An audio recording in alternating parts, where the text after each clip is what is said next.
All right, everybody, welcome into the Couch Potato Sports Show. It is me, Sonny Clark, the hardest working man in sports radio, as you're coming to you live here on our Sunday now afternoon tradition. Continues on here into our 17th season, ladies and gentlemen. Good stuff for us here that we bring to you each and every week when we can get on air. What happened there? It's supposed to, there we go. So hopefully everybody's having a good time, good day as we get set here for our show. That having been said, and I'm holding off bringing them on because I actually want this to be serious. If you guys have the opportunity to take a little time, for close to 40 minutes, maybe 39, so you guys need to get online and you need to go see my co-host on the Podfathers channel. And I say this because I think it's something that I think is important, especially some of the things that we talk about here. I'm going to shoot this across right here. This is where you can go to see it, where the Podfather Trey Mack interviews the fine co-host of this program. And by the way, and I forgot about it. I was been working so much, and I was like, wait a second. I think it was Friday night. I was like, and sure enough, I thought it was Friday. It was actually Thursday, if I'm not mistaken. I missed the darn thing. So I had to watch it, not live. So if you guys get an opportunity, you want to find out about our fine co-host of this program. That's this guy here. Here, I got to move over there. That guy right there. Interviewed by this guy right there. Check it out because it's a good watch. As far as what's going on, as far as a military man, what he went through, how he was going to do it, what didn't go a lot into what he did, but still, that wasn't the focus of why he was talking to him. So I put that together. So guys, it's good stuff. You gotta go. I can't believe I gotta say this. It was good stuff. So let's bring him on in. A little bit different, maybe since we're seeing a softer side of the Podfather, maybe I will change his introduction. I don't want to because I kind of like because I miss seeing I'll miss seeing what I got to know you about. So that's half the reason why I think I keep the same. But good afternoon. By the way, good stuff. I mean, seriously, I sat there and watched it before I went to work. I had a couple of hours, and I sat there and watched it before I went to work, and that was a very, very good show. As far as that is concerned, so I seriously wanted to give you props because I think it's an important interview as far as what military folks have to deal with when they come back. That's the piece I took a lot of it. And obviously the mental side of it as well. It's always a big issue for folks that do come back from combat and come back from war and things of that sort. And depending on what's happening here, as far as what's going on in Iran, we're going to have another bunch of them come back and dealing with a bunch of things that they probably never dealt with before. So I seriously wanted to give you props because I didn't know if I was gonna like it because I don't like hearing those kind of things, but I learned something. So I wanted to thank you, my friend. That was very good. Well, the funny thing is, I've interviewed quite a few people since then. And those shows are going to be posted, as weeks go by. My next one coming up will be for my buddy Tom Ryan. Went to high school with him. He graduated 2 years before I did. He served 20 years in the Navy. And he talks about having to be shipped out during 9/11 and having to deal with what happened after that. And him dealing with PTSD and him dealing with, the fact that me and him are both two people who had learning disabilities. And we had this one lovely lady who helped mentor us in high school, and she passed away a couple of years ago. And that broke my heart more than my own parents dying, because she meant so much to me and my buddy Tom. I talked about her and everything else, and we talked about a good hour. And I broke up into 2 different shows. Cuervo's show is the only show that is the shortest show I've ever done. The rest of them are like an hour or so, but I split them up into 2 parts because of the YouTube thing. You get a show for more than an hour, not everybody's going to tune in and listen to all hour of it, unless you're live, maybe. But you okay? Yeah, I can't see. I have a hard time seeing. I mean, but but anyway, no, I've interviewed him. My buddy Tom. He's coming up here next week. Yesterday, I interviewed a longtime friend of the family named Jerry Seabold. Jerry worked in the music industry with my dad, and we talked about him working in the 70s and the 80s and everything else. He worked with Kenny Rogers back in the day. I posted the picture of my dad with Dolly Parton and him and Kenny Rogers. So I'm like, see, you guys brought Islands and Streams together. How about that? But But we talked about that, and like he remembered me back when I had the head injury when I was 6, and he was there in the hospital. I was in a coma, so I mean, it was like interviewing my dad. It really was, because he knew him and my dad had the same personality, but he turned away from the music industry and went to work for the Orkin and Terminix. Yep, and then became. I remember you telling me about that. Becoming a big deal with sales. At 81 years old, he's still working. 81 years, he's still working. He's making more money now than he ever made. Yeah, it's because they have a different work ethic than young people. Yeah. And then I interviewed my buddy Craig, who was a police officer. He's turning into a pastor here pretty soon.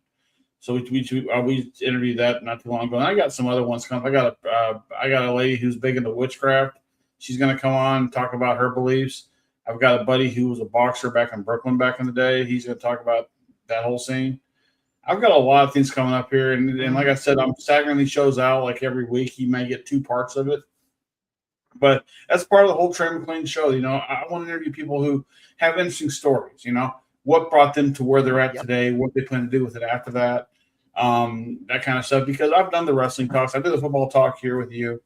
I mean, again, I would love to have Bryce on if you can get a hold of Bryce. Talk to him about the music stuff. Oh, yeah, he's hard to get a hold of, but yeah, and him in the music business and what he's doing now is really kind of cool. See, and the funny thing is that there were a lot of things that you didn't cover with Cuervo that I knew about.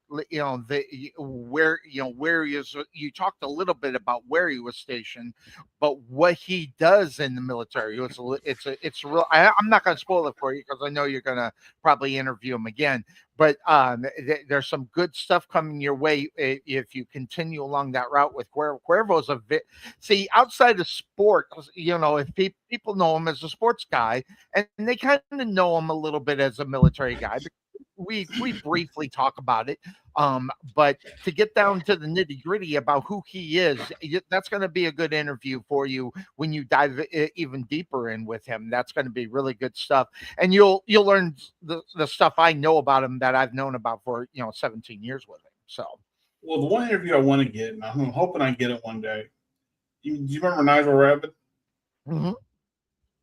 Yep, him and Brittany, right? Yeah, well, just him in general. By the way, follow Brittany on YouTube if you can. She's got some major interesting things to talk about how to get into the algorithm on YouTube and how to get more followers. It's worth taking a look at because I'm using a lot of like the timing stuff for when I post my shows up and everything else to kind of help speed the process along. Because just putting it out there, I did this with Offshoots TV. Just put it out there and maybe they'll follow. Doesn't always work that way, No. I mean, it doesn't work that way. Look at this show. Well, the thing is, if you go to my YouTube channel, though, The World of Trey, you see this picture behind me. I have different things on there. I have the interviews that I'm doing. I have my tributes when a celebrity passes away. I do my celebrity deaths on there. I do. I got funny things I find funny, which you guys have seen what I posted. The whole Tiger Woods thing was one of them. I've got some my movie reviews I was doing for a long time to help build up the channel. I've also got I got some wrestling talk that we do on here that I just kind of splintered this off and put that on there as wrestling talk. because again, there's only so many hours in the day. You can only do so much when you have an actual life ahead of you. It's so hard to do. Or you're just tired, and when you get home from work, you just want to lay down. Well, the one thing I did start doing is since gaining some traction, which, as I understand, this will help me get a lot of followers, is I started to do reaction videos. And my first one that I did was one of a K-pop band that my daughter sent toward to me. I don't give a F about K-pop bands at all. Don't care, Korean pop music or whatever. Don't care about them, but at least I wanted to watch to see why does she like it, Yes. And the interesting thing on the boy groups, Michael Jackson is a major, major influence to these kids. Oh God, yeah. By how they dance. Yeah. Now what they do elsewise, I have no idea. But how they dance, major. Then I saw a girl one, which was way better than the guy one that I saw. And I'm sitting there going, this is kind of cool because all the girls are singing. They're singing their own thing, and some are mixing some English words in there so you can follow along, kind of. And not that I'm going to go out and buy their album or whatever else, but this wasn't bad to watch. And so I'm kind of getting into the idea of doing some reaction. I did a reaction video of what if the Richard Donner Superman cast did Batman instead. So they had Marlon Brando as Alfred. They had Gene Hackman as Commissioner Gordon. They had Robin Williams as the Riddler. Margot Kidder played the Catwoman. Terrence Stamp played the Joker. John Belushi played the Penguin, and that made the most perfect sense I could ever imagine seeing. I can see that, yeah. And of course, Richard Reeve playing Batman. I'm like, you can see that. Like I said, the reaction on there is on my YouTube channel. Go check it out. I pause in between a lot of them, going, okay, I can see that. Okay, a little too much fighting going on or whatever.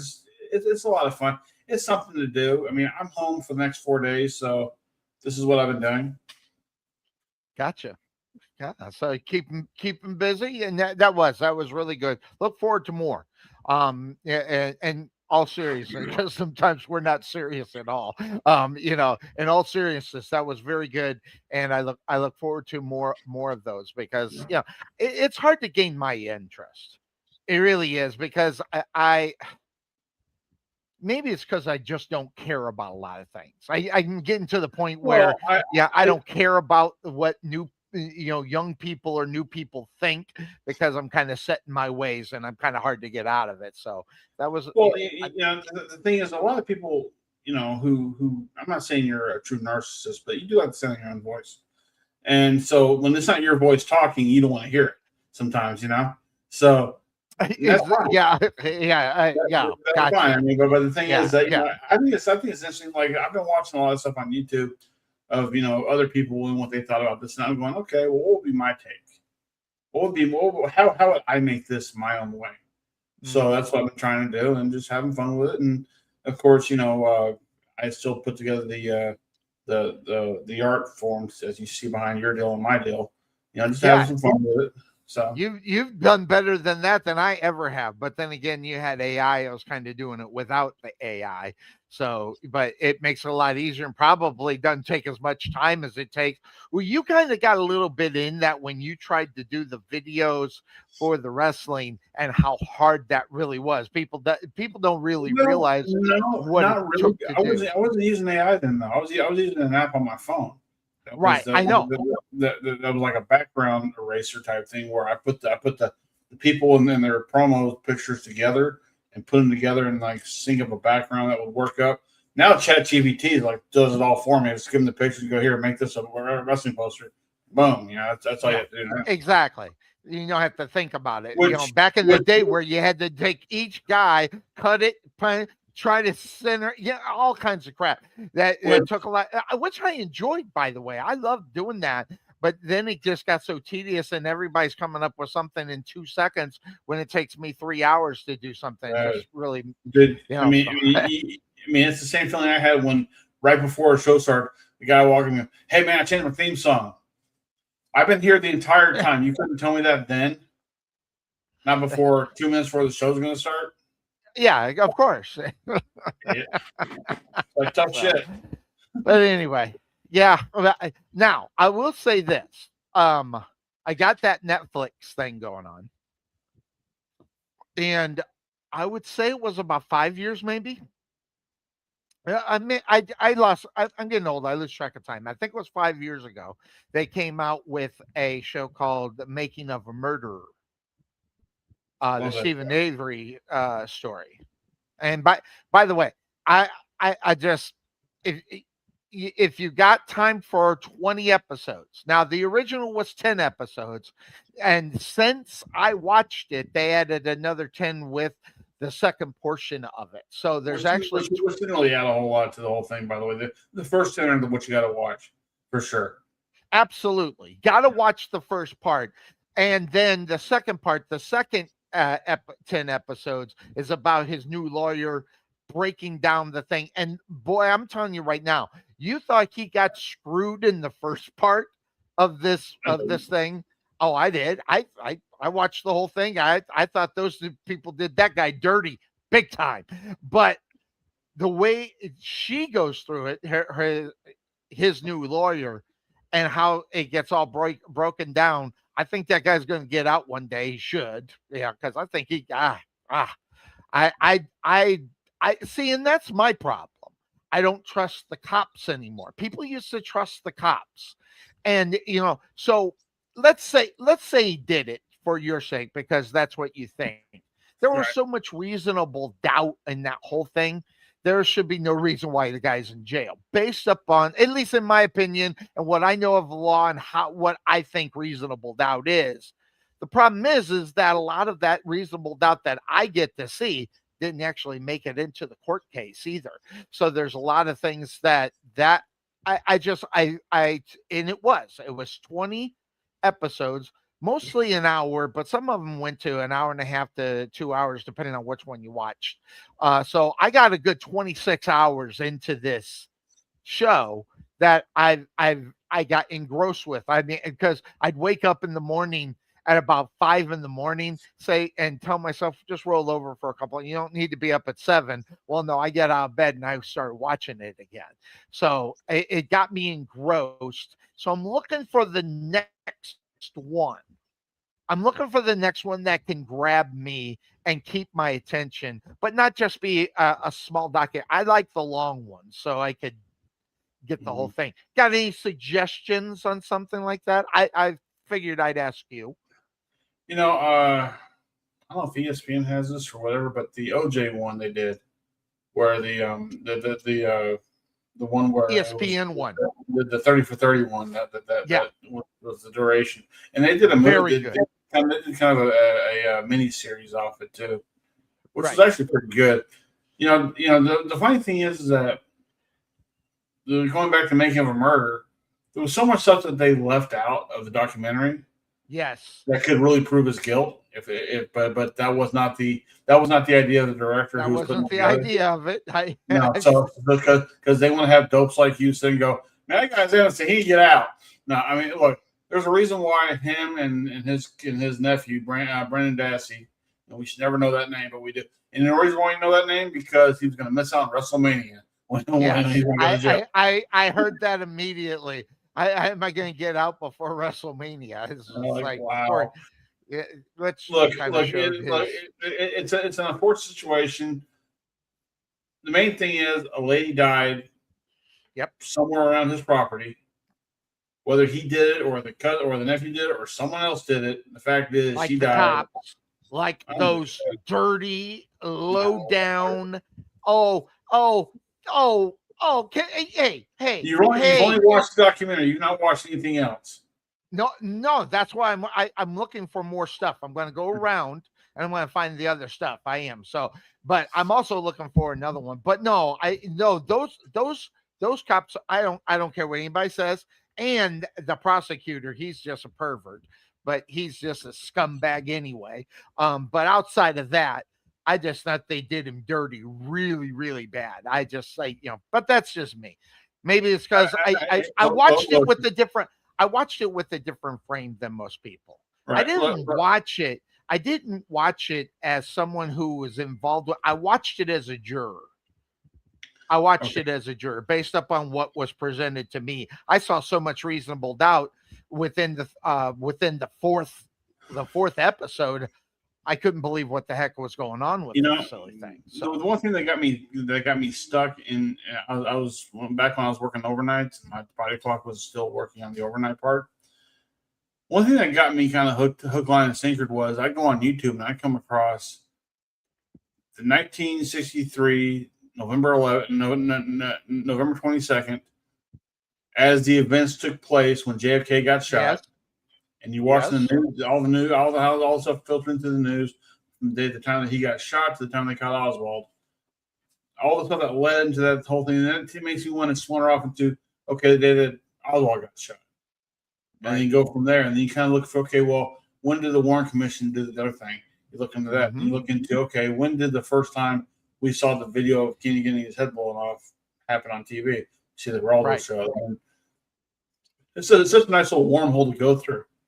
Because, again, whether Oswald killed him or not, we'll never know the actual answer to that. I seem to think that he did, but only because, and you mean to tell me in over 60-something years they had no one else to bring in front of the court? I mean, have you watched Jesse Ventura's deal on that JFK? And you know what? Jesse's a worker. Jesse knows how to work. That's all it is.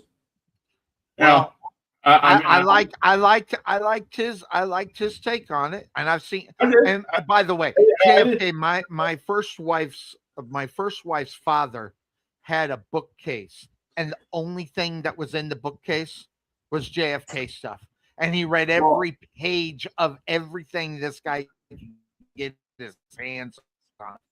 And he's all about the CIA. He was all about the CIA taking care of that business. Right. Well, the one thing about Jesse Ventura's version was he basically ripped off everything Oliver Stone said in his movie. You know, I mean, a lot of his vernacular stuff all came from the movie JFK. So when I hear him being interviewed, I'm like, he's just rehashing what Oliver Stone had said. Which Oliver Stone put together a great movie. Don't get me wrong, he put together a great movie, JFK. Whether it's fact or fiction, I mean, you know, those can argue that all they want. Most folks are saying 70% of that was fact. Yeah, but there's but the part that of not showing the real Garrison drugging his people who were going to speak for him, that wasn't really talked about. It was mentioned briefly, but was never shown. So again, there's so much that was left out of the Trial of the Assassins book that was part of Jim Garrett's book, but there's also a mixture of his book and somebody else's book. So, it's how Stone he put together a wonderful movie. It's probably the best movie that Kevin Costner has really ever done. That's not a sports movie. So, yeah.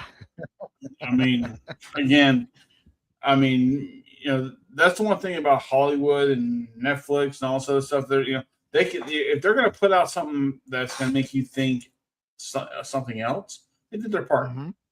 They did their part. They took you out of your comfort zone and made you look at something entirely different. Yeah, that Avery is definitely a case in point in that. Right. Well, just to splinter off of that, look at the movie MASH, not the TV show. Right. Completely different from the TV show, by the way. Right. It still had the right. Yeah. It had the right formula for the TV show, but the TV show took it and ran elsewhere with it. So then the question is, which was better, the movie or the TV show? I like the TV show better because I could relate better with the characters there than I could with the movie. Although Sally Kellerman was nice to look at, I ain't gonna lie. It's all about your perspective, and that's what these things do. These documentaries. Anytime you see a crime, a crime documentary or whatever, it's all about your perspective. Like, nothing's ever really an open and shut case, unless you see the Belushi case, where he did a lot of drugs that one night and he got shot up by that one girl, and all of a sudden he's dead. That's pretty open and shut. We know what happened there, so there's nothing new breaking on that we didn't already know about. But when you get to a story where there's other factors that could have played a part in this story, that are either left out or not talked about or overlooked or whatever the deal is. I mean, it makes you go, huh, that's kind of cool. Okay, well, what else am I missing out on? Because we're all like little investigators here in our own house, right? We have the Sure. remote control going. Yeah. Okay, here we want. What did they say again? It's all the same thing, dude. I mean, I'm glued on YouTube watching all the hearings of Pam Bondi and loving the fact that she will not answer one goddamn question. I'm loving that because Nope. I mean. She's got marching orders, baby. Oh, she does. She's got a script in front of her, and it's like anytime this guy goes off about this, I attack him with this. Anytime this person goes off about this, I attack him with that. And by the way, our president is doing such a wonderful job right now. You need to really just back off and just F off. If I can tell this world to F off, I'll do it. So that's kind of first stance. And I'm like, as much as I want to hate her, I gotta applaud her for being that freaking strong to put up with that kind of shit. I mean, she's so much fun to mock at because let's face it, Trump got a whole bunch of people who are going to follow his lead to the day he dies. And guess what? When he starts to go down, he's going to turn them in first. He's going to do the same thing Nixon did.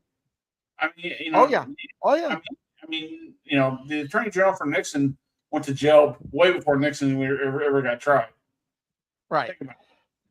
Well, geez, how many have been to jail because of Trump's BS? That's going on, and that's kind of funny. Every guy's got likes to compare Obama and that and stuff. I don't think there has ever been anybody, and I might be wrong, and it's just my recollection.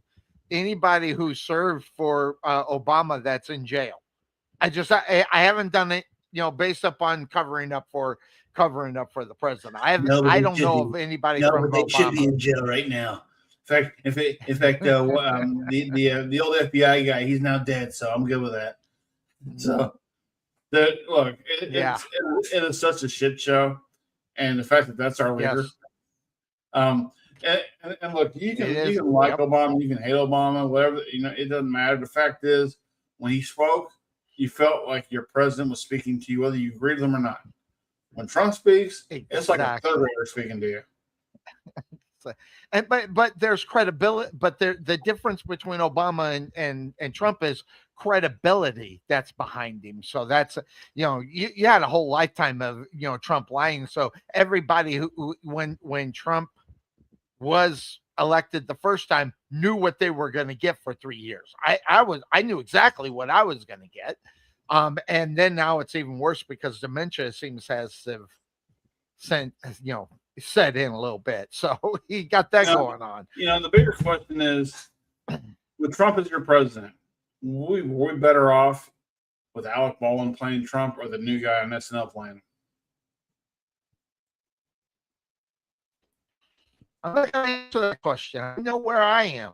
That's the only thing. Where everybody else is, I don't know because I don't pay.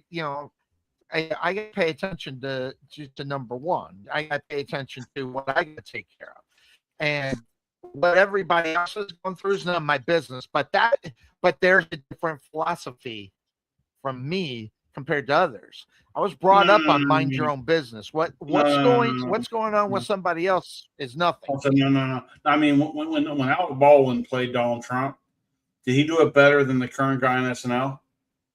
Oh, you must have cut out because I did not hear that. Did, yeah. No, I think your 5G sucks. Yeah. But no, I don't know which one's better. I don't know which one is better. I mean, Alec Baldwin gave you a look like he was really disgusting to look at. Yeah, which is depending on how you feel about him, probably fits in really good right now. Right, but the thing is, Baldwin hated playing him because he's like, why do I keep playing a guy I hate so damn much? Why?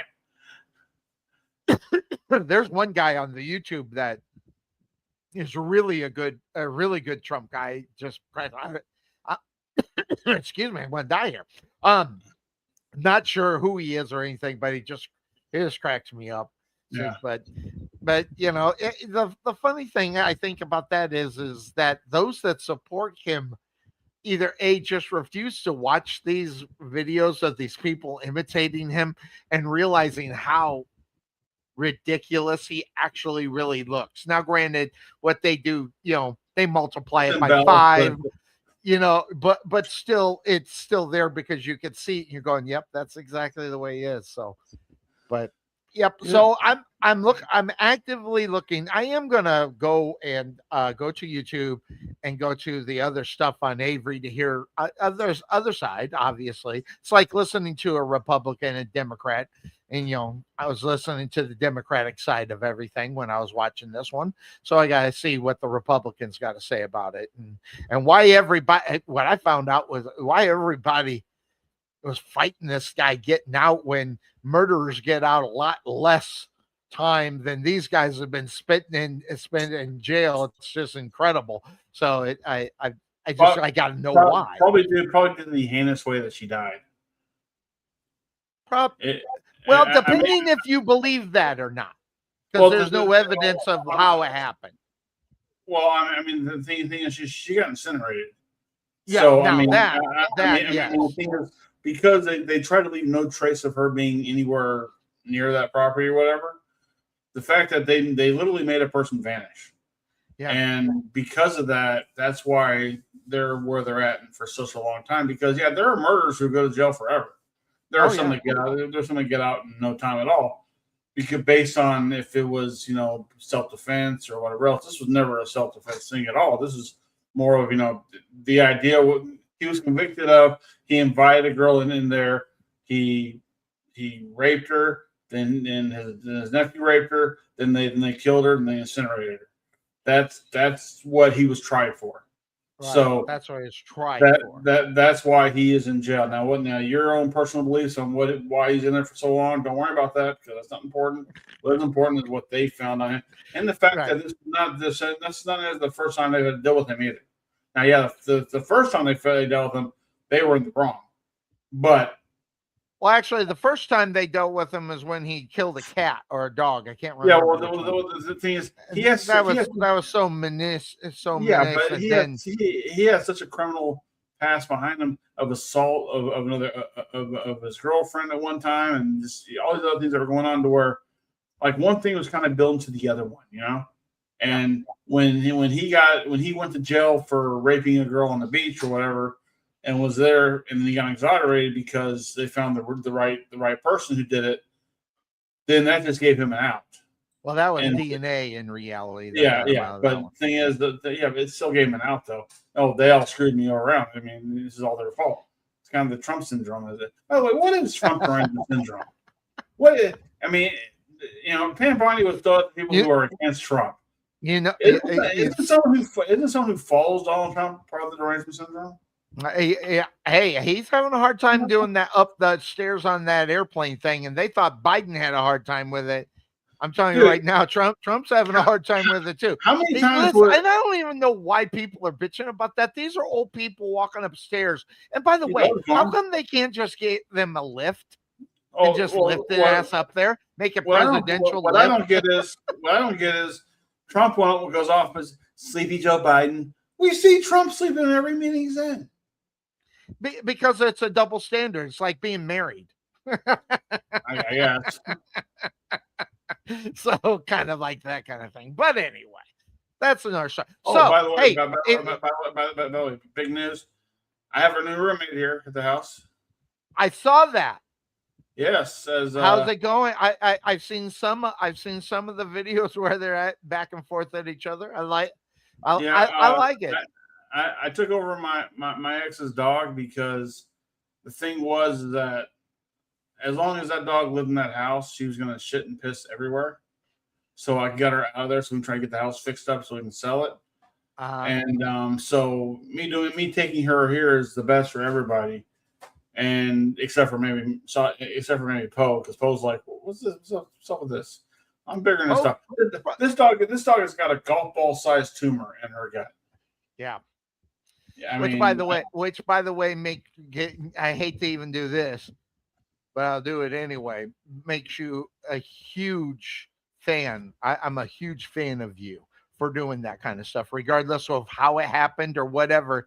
When you take care of animals that are pretty much on their deathbed, you got my respect, because that's just what I've done in the past. I've taken in so many animals that pass away within 6 weeks. It's unbelievable. Just take care of them, give them a nice life as they, say la vie.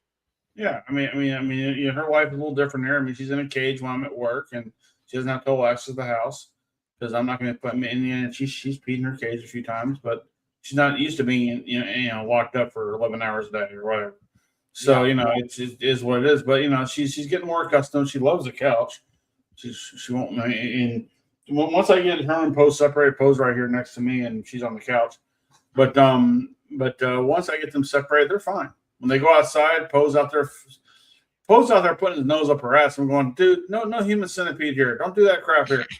No, leave that alone. That's the kind of shit we would get arrested for. Dude, dogs are disturbing, by the way. Sasha will just go in the backyard, take a dump, turn around and eat the damn thing. I'm like, look, I'm all about recycling, but come on, this is ridiculous. Hey, as this show has gone to a new low, thank you very much. I appreciate that. And you started off with correcting me. Anyway, but you're a good heart. You should go to some kind of heaven. I don't know. People who take care of animals that no one wants, there's a special place, someplace for you. I don't know if it's good, bad, or indifferent. That's just my belief. But anyway, so if you know of a show that could keep me and grasp a hold of me, I love crime stuff. So I do, but I want to get out of the real famous ones, and I want to get away from the Karen murderers and stuff. I'm tired of that. That didn't last very long. But outside of that, I'm think of something, send it out. I'll take a look at it, see what I can find. I'm trying to stay away from reality shows, which it's kind of hard because I do like them very much. I mean, I like to watch. We know what kind of shows you like. You like it when they're on a beach and they're two hot people going to try to hook up together. And those are the ones I don't like. I like the ones where they're stupid, where they marry somebody at first sight, married at first sight, or marrying bringing someone over on a K visa. And they don't have no clues about their background. It's just like. Have you ever watched Deadliest Catch? Deadliest Catch? No, I haven't watched Deadliest. That's a Catch. good show. I know it's older. I know it's an older show. I just never watched it. They got like 20-something seasons right now. Really? And I want to say they're on HBO, I think. But I'll take a look, guys. But I mean, they have these four or five different fleets that go out there to go catch crab, and you see the rough Bering Sea and how it can take a life or two or five or a whole boat at one time. A whole boat, yeah.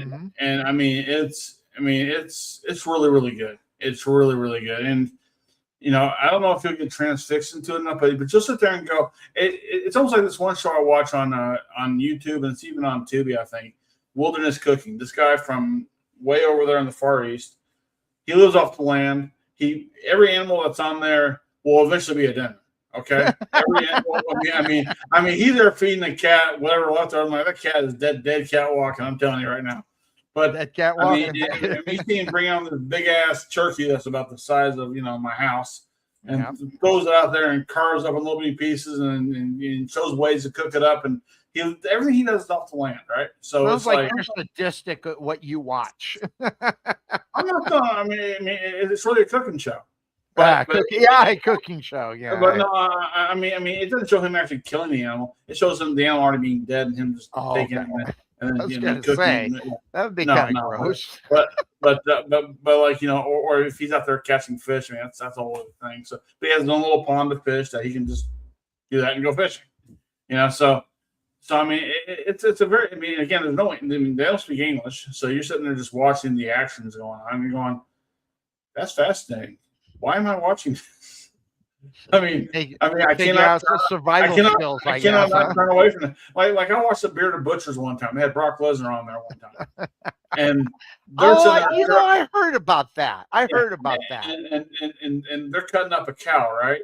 Or a pig or whatever it is. They're showing you what parts of what goes is considered part, a ribeye or whatever else, right? And you're saying, and I'm watching Brock do this. I'm going, God, this is right up his alley. I can never do this. Yeah. I mean, I cannot imagine being in a place like that, having to do that for that. But there's people who do that all the time for us. Right. So it's amazing. It's really, I mean, there's good TV out there if you actually sit and actually watch it and don't want to hear the sound of your own voice for a while. There's literally months and years of things to watch. It just that. Wait a minute. I guess I just saw something. Where's the beard? What? What'd you say? Where's the beard? Oh, yeah. I got rid of it. You're not gonna be Santa? Well, my new job is gonna kind of make it hard for me to do it. Okay. Yeah. So this.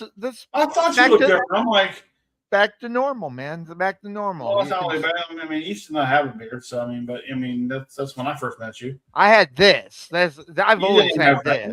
It wasn't as long. Yeah, it wasn't as long. Yeah, well, what you got there is Jim the Animal Neidhart goatee going on there. I mean, you didn't have that then when I met you. No, it was. I never had it long, but I'd saved some of what I did because I was actually down to here. So I had a pretty good cut across. So wow. But I was gonna save it, and then there was like, I mean, this is a big old gob of hair. I was like, no, I'm just getting rid of this. I haven't. I tried to figure out why everybody was, keep the hair. No, I just let it go. But yeah, it needed to go, and hey, I kind of recognize myself. That's good. That's good.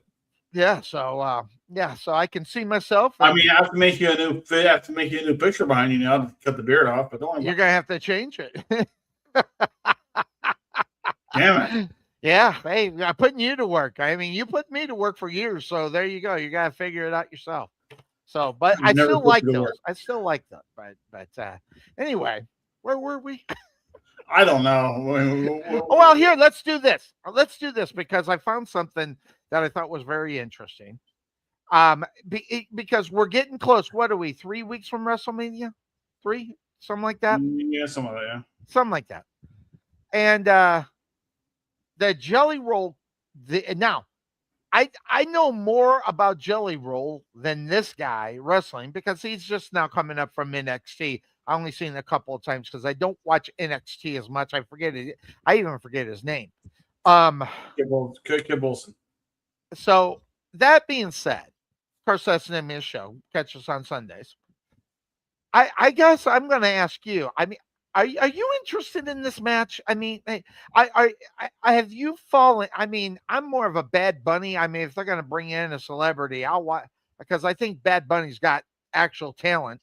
I'm not saying that Jelly Roll doesn't. It just I know of who he was and who he is now.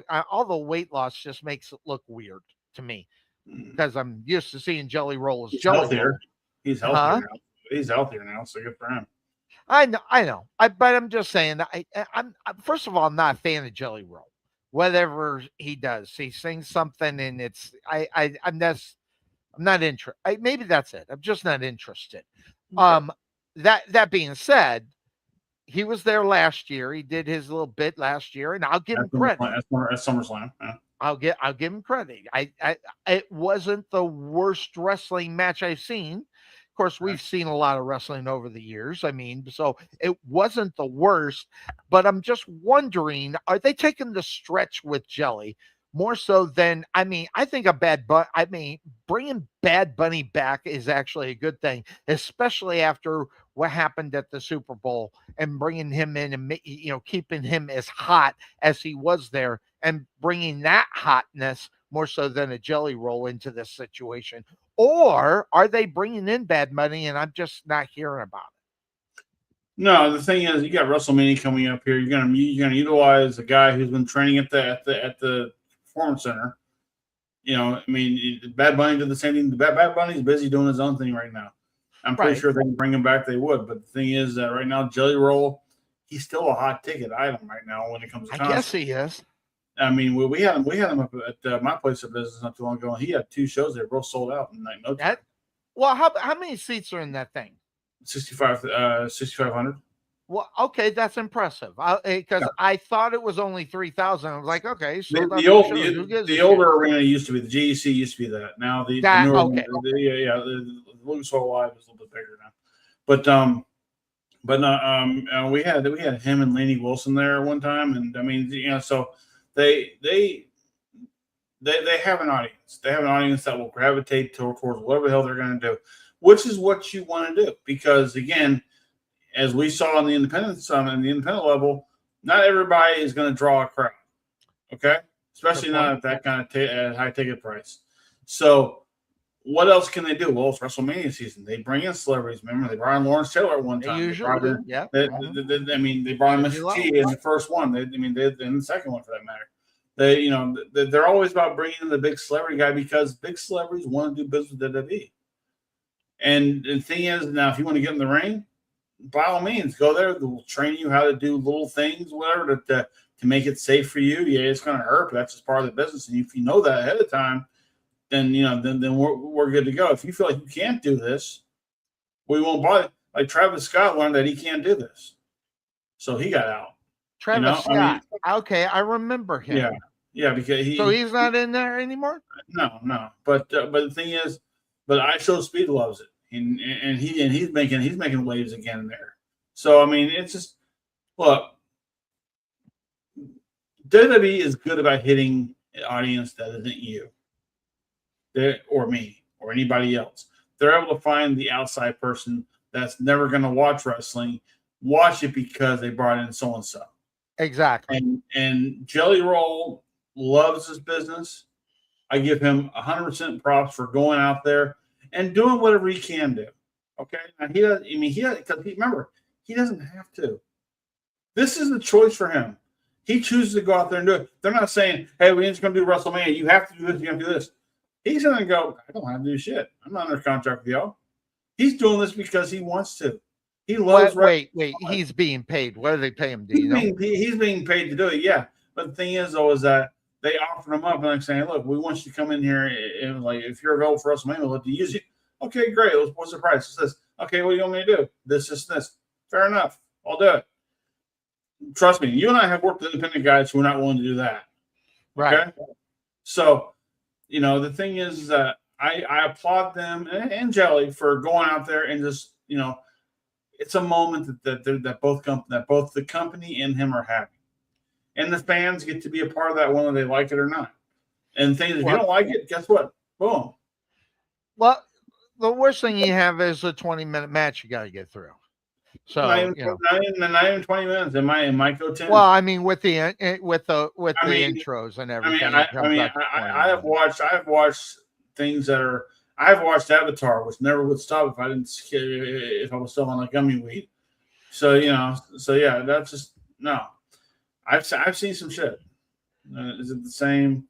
I'm trying to get it. Yeah, that maybe. But the thing is, though, is that most Latinos actually like wrestling.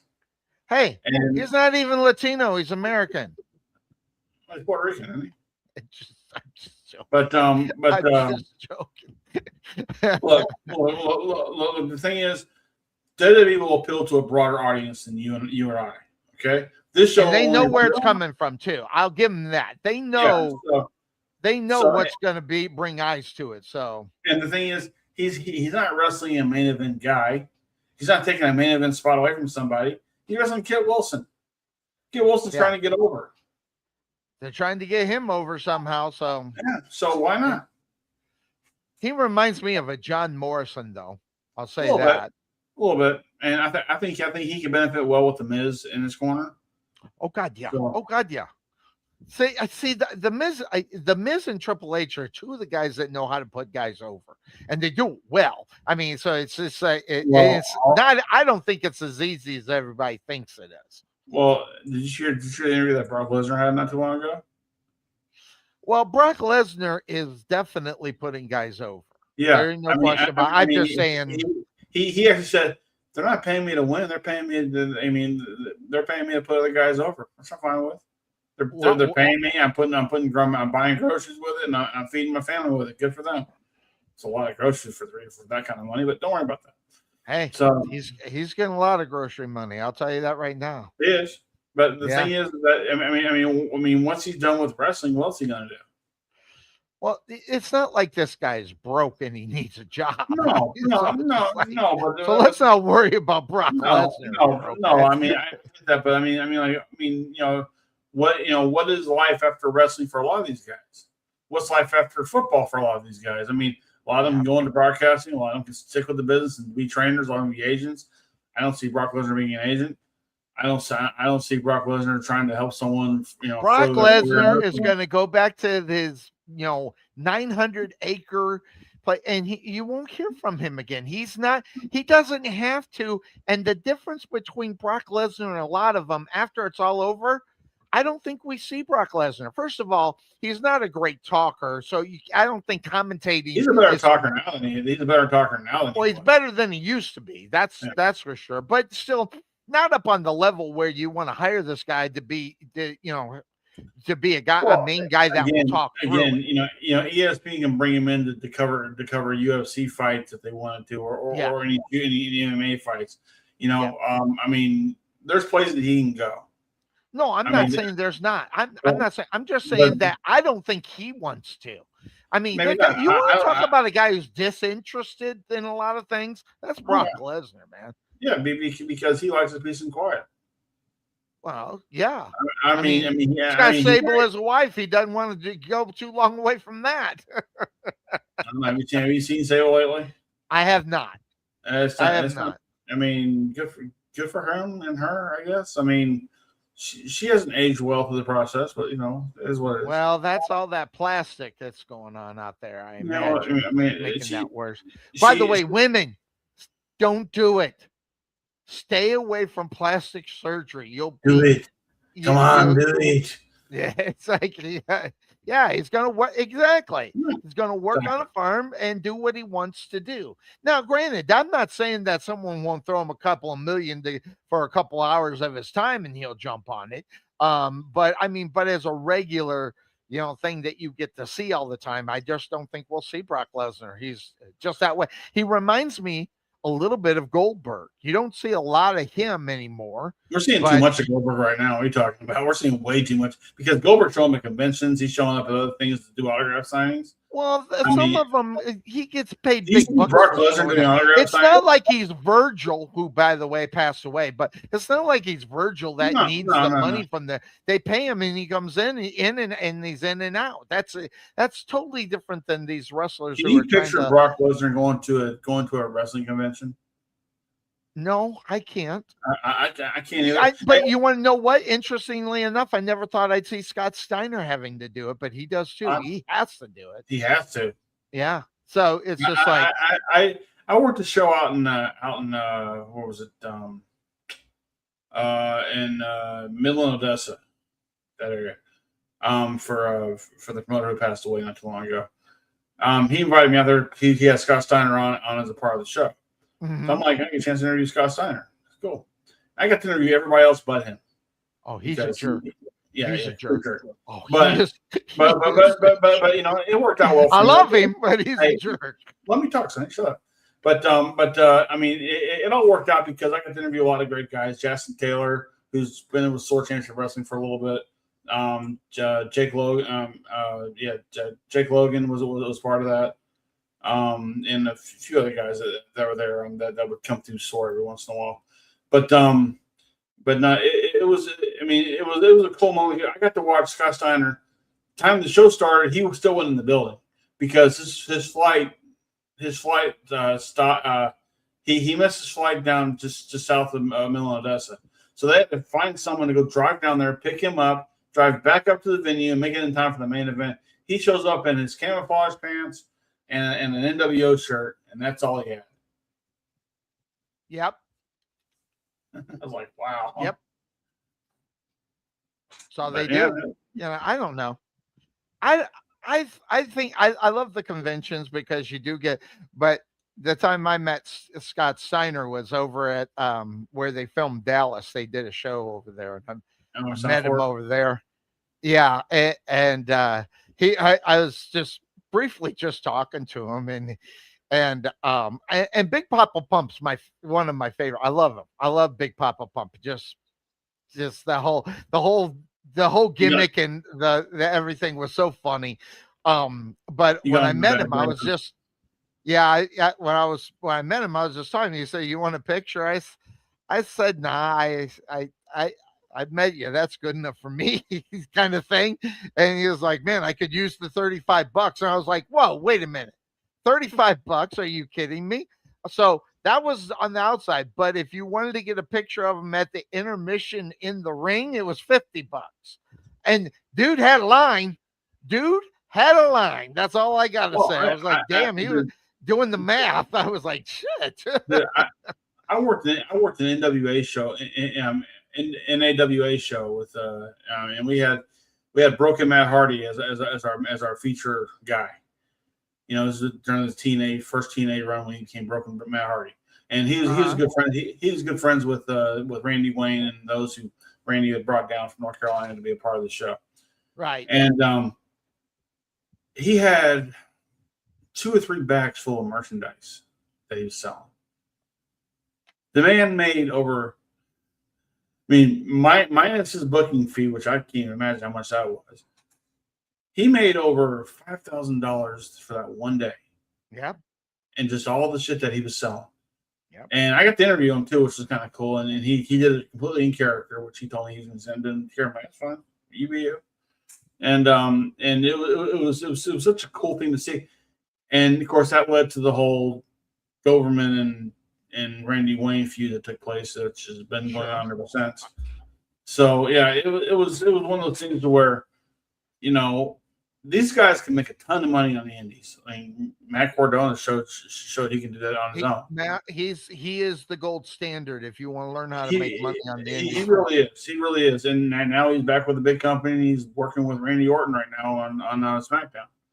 But yeah, it's a very interesting business to get into when it comes to that. And when you hit a certain star level. I saw about Buff Bagwell made an appearance on TNA this past week. I didn't see it. I heard about that. Yeah, he comes out. And frankly, I thought he was dead, but he didn't pass away when he had that operation. I thought someone told me he was dead.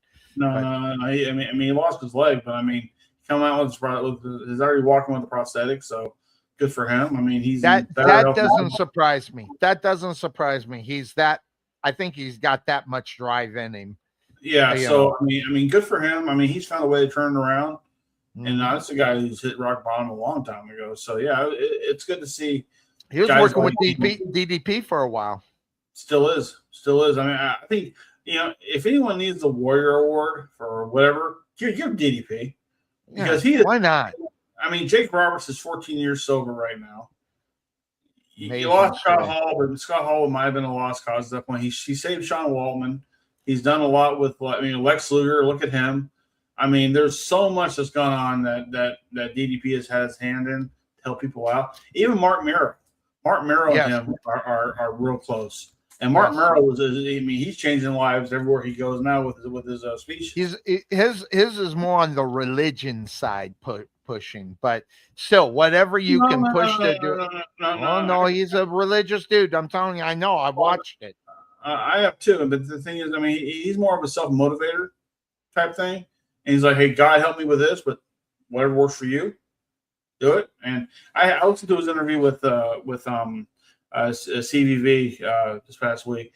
I mean, again, I thought nothing of him when he was Mark Mero, when he was trying to be bad and doing the whole Little Richard thing. I love the Johnny B. Bad thing. I loved it. Yeah, so good stuff. Good stuff. But yeah. You know, but I'll tell you, you mentioned Scott Hall.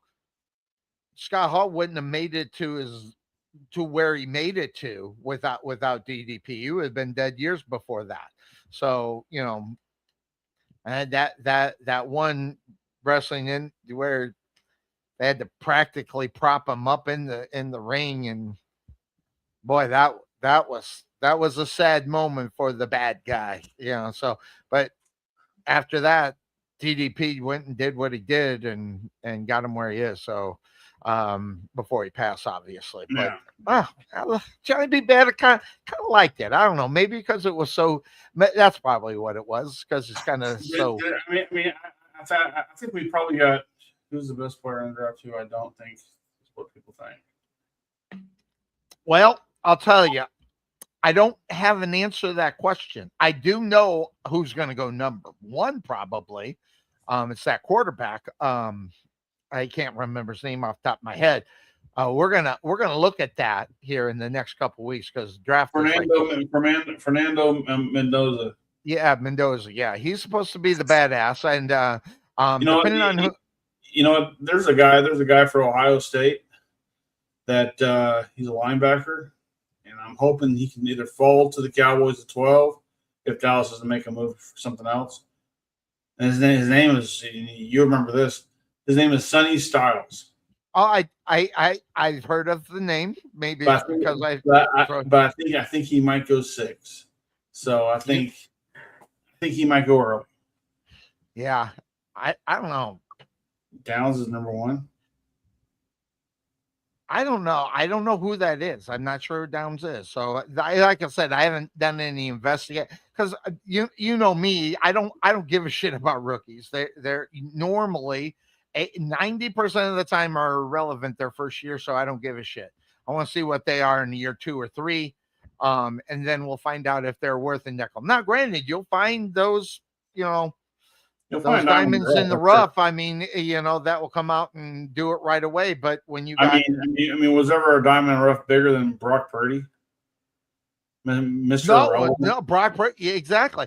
I mean, Mr. Irrelevant, I never gave a shit about him. I didn't give a shit about Williams, for Washington, and I didn't give a shit about Williams. I mean, the Bears, Caleb Williams. Didn't give a shit about him. The one for Washington, Jaden Daniels.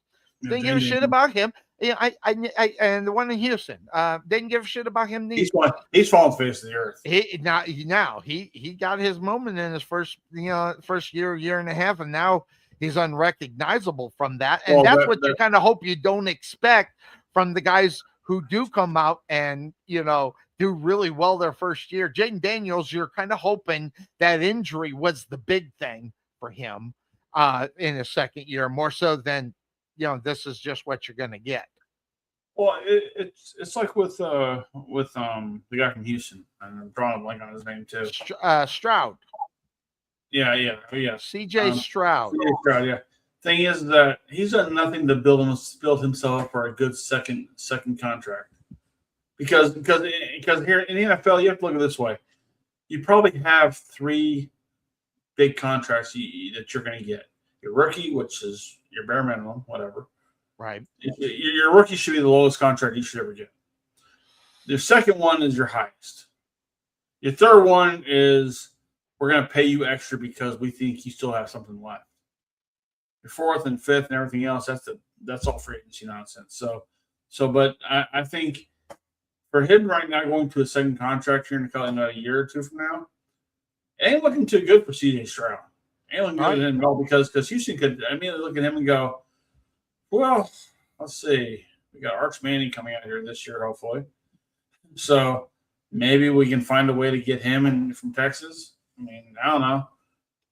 I mean, and is CJ Stroud a victim of his team? So that being said, since we're kind of talking about this, I want to go back to 2 weeks ago when we were talking in a chat about Sam Darnold. Mm-hmm. And I said, how many Sam Darnolds are out there? You said 32. I'll tell you right now, I almost went through the internet and punched you in the mouth.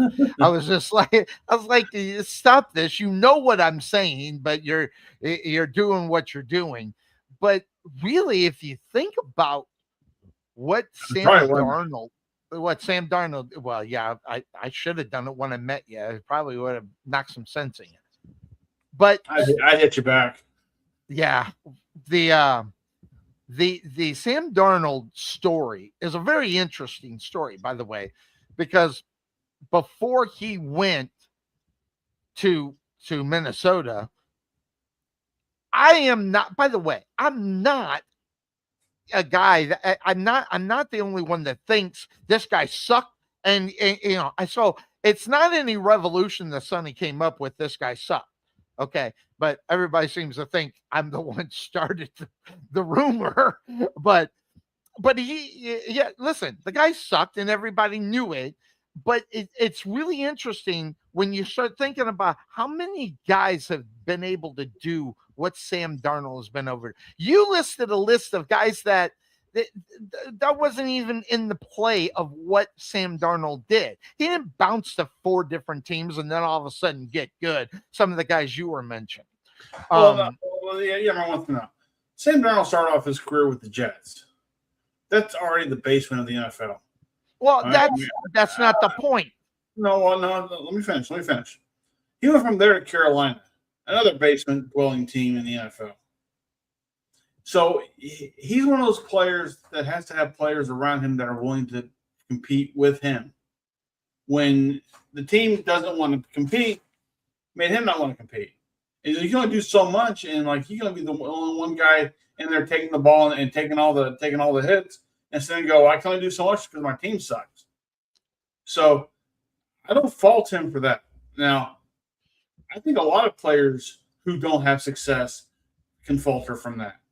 We only look at their wins and losses. We look at how many interceptions they threw. We look at the fact they can't read defenses, all because they couldn't get in that offensive mindset of that team. I think a lot of teams, when they bring these quarterbacks in, they want them to adapt to their style. Not you adapt to their style and let them figure out the NFL as they go, because it's a different process from college to pro. So because college is basically high school plus one, I mean, basically you're still running a ragtag offense when you might have systems in place, but you're basically still freewheeling it all you can to make plays happen because it's college ball. Pass marks are so far apart, you have plenty of room to run. NFL's a little different. So I think with Sam Darnold, he needed to benefit from a system that would work with him. The Jets didn't have that. Carolina didn't have that, but the Minnesota Vikings did, and so did Seattle. Well, did they really have that, or did they just have the right person to coach him? I mean, yeah, there's that too. But again, it all starts from the top, right? Either from your ownership or through your coach. It all filters down from there, and getting the right players in place to do that. Minnesota had the right players in place to help him out last year. Seattle had the players in place to help him out this year. So again, I think if you're a victim of the system that works for you, good, run with it. And I think that's what he was. And I think a lot of quarterbacks I point out in our little chat, and I can't think of who they were, but there were quarterbacks who competed in the Super Bowl that were pretty much thought less of at the time, but they got to the Super Bowl because they had the team around them to get to where they had to get to. That was my only comparison I really had. Look, Sam Darnold was the shits in New York. He was the shits in Carolina, but so were the teams. So is it the player or is it the team? Well, I don't think anybody's arguing that point. You did. To a certain point. Listen, depending on how you watch this game, okay, it's different. The way we watch this game is totally different than just a fan. Okay, all right. But here's one thing that I've known. One right here, 2 times. Yeah, shut up. Anyway, the real simple thing, and it's not his fault. First of all, he's the worst position if you're gonna not be good. That's the quarterback. And you're also at the worst position if you are good. That's the quarterback, because you get too much blame and then not enough credit. That's always the big story. Now, that having been said, the expectations of a guy that should be good, the expectations of them is being able to, even though it's a shitty team, we all know who the Jets are, to the point that the Carolina Panthers, they're a little bit better organization as far as maybe some kind of success. But your expectations are to be that guy to get them lifted over that, even though you're on a bad football team. Daniel Jones is one. Mac Jones, I would not put on Sam Darnold's level. Yeah. But Yeah, well, depending if he gets the opportunity. Because You look know what what, San Francisco, okay. San Francisco wants a first-round draft pick for him. And the worst thing that happens, they don't get him and they keep him as the backup. That's the worst thing that goes on with that. Daniel Jones signed that big old contract, but Daniel Jones wasn't one that bounced around the 5 different teams, up on top of that. However, pretty good setup for him as far as getting out of where he should have been successful based upon their personnel on the coaching staff. I'm not done. Should have been, because based upon the coaching staff that was there, he gets out of that situation and goes to coaches that would not be the guys go, oh yeah, you need that coach for you to be a good quarterback. Totally different. And he goes around and basically, before he gets hurt, turns around. And by the way, you may be the pick'em champion 2 times in a row. We'll give you that credit. No in a row, but okay. But at the beginning of this season last year, it was this Sonny Clark that said, look up for the Indianapolis Colts and Daniel Jones. So, and then I'm just saying it was a different thing. Yeah, Anthony. It was a different situation. So Daniel Jones didn't bounce around to 3 different teams before he landed up, boom, boom, boom, doing what he's done. So I just go back to that list. I wanted to bitch slap you. I swear to God, I just wanted to knock your head right off your head. Okay, going back to Daniel Jones. He was with the Giants, right? Yeah. They had no running game. They had no throwing game. They had no defense. They had no offense.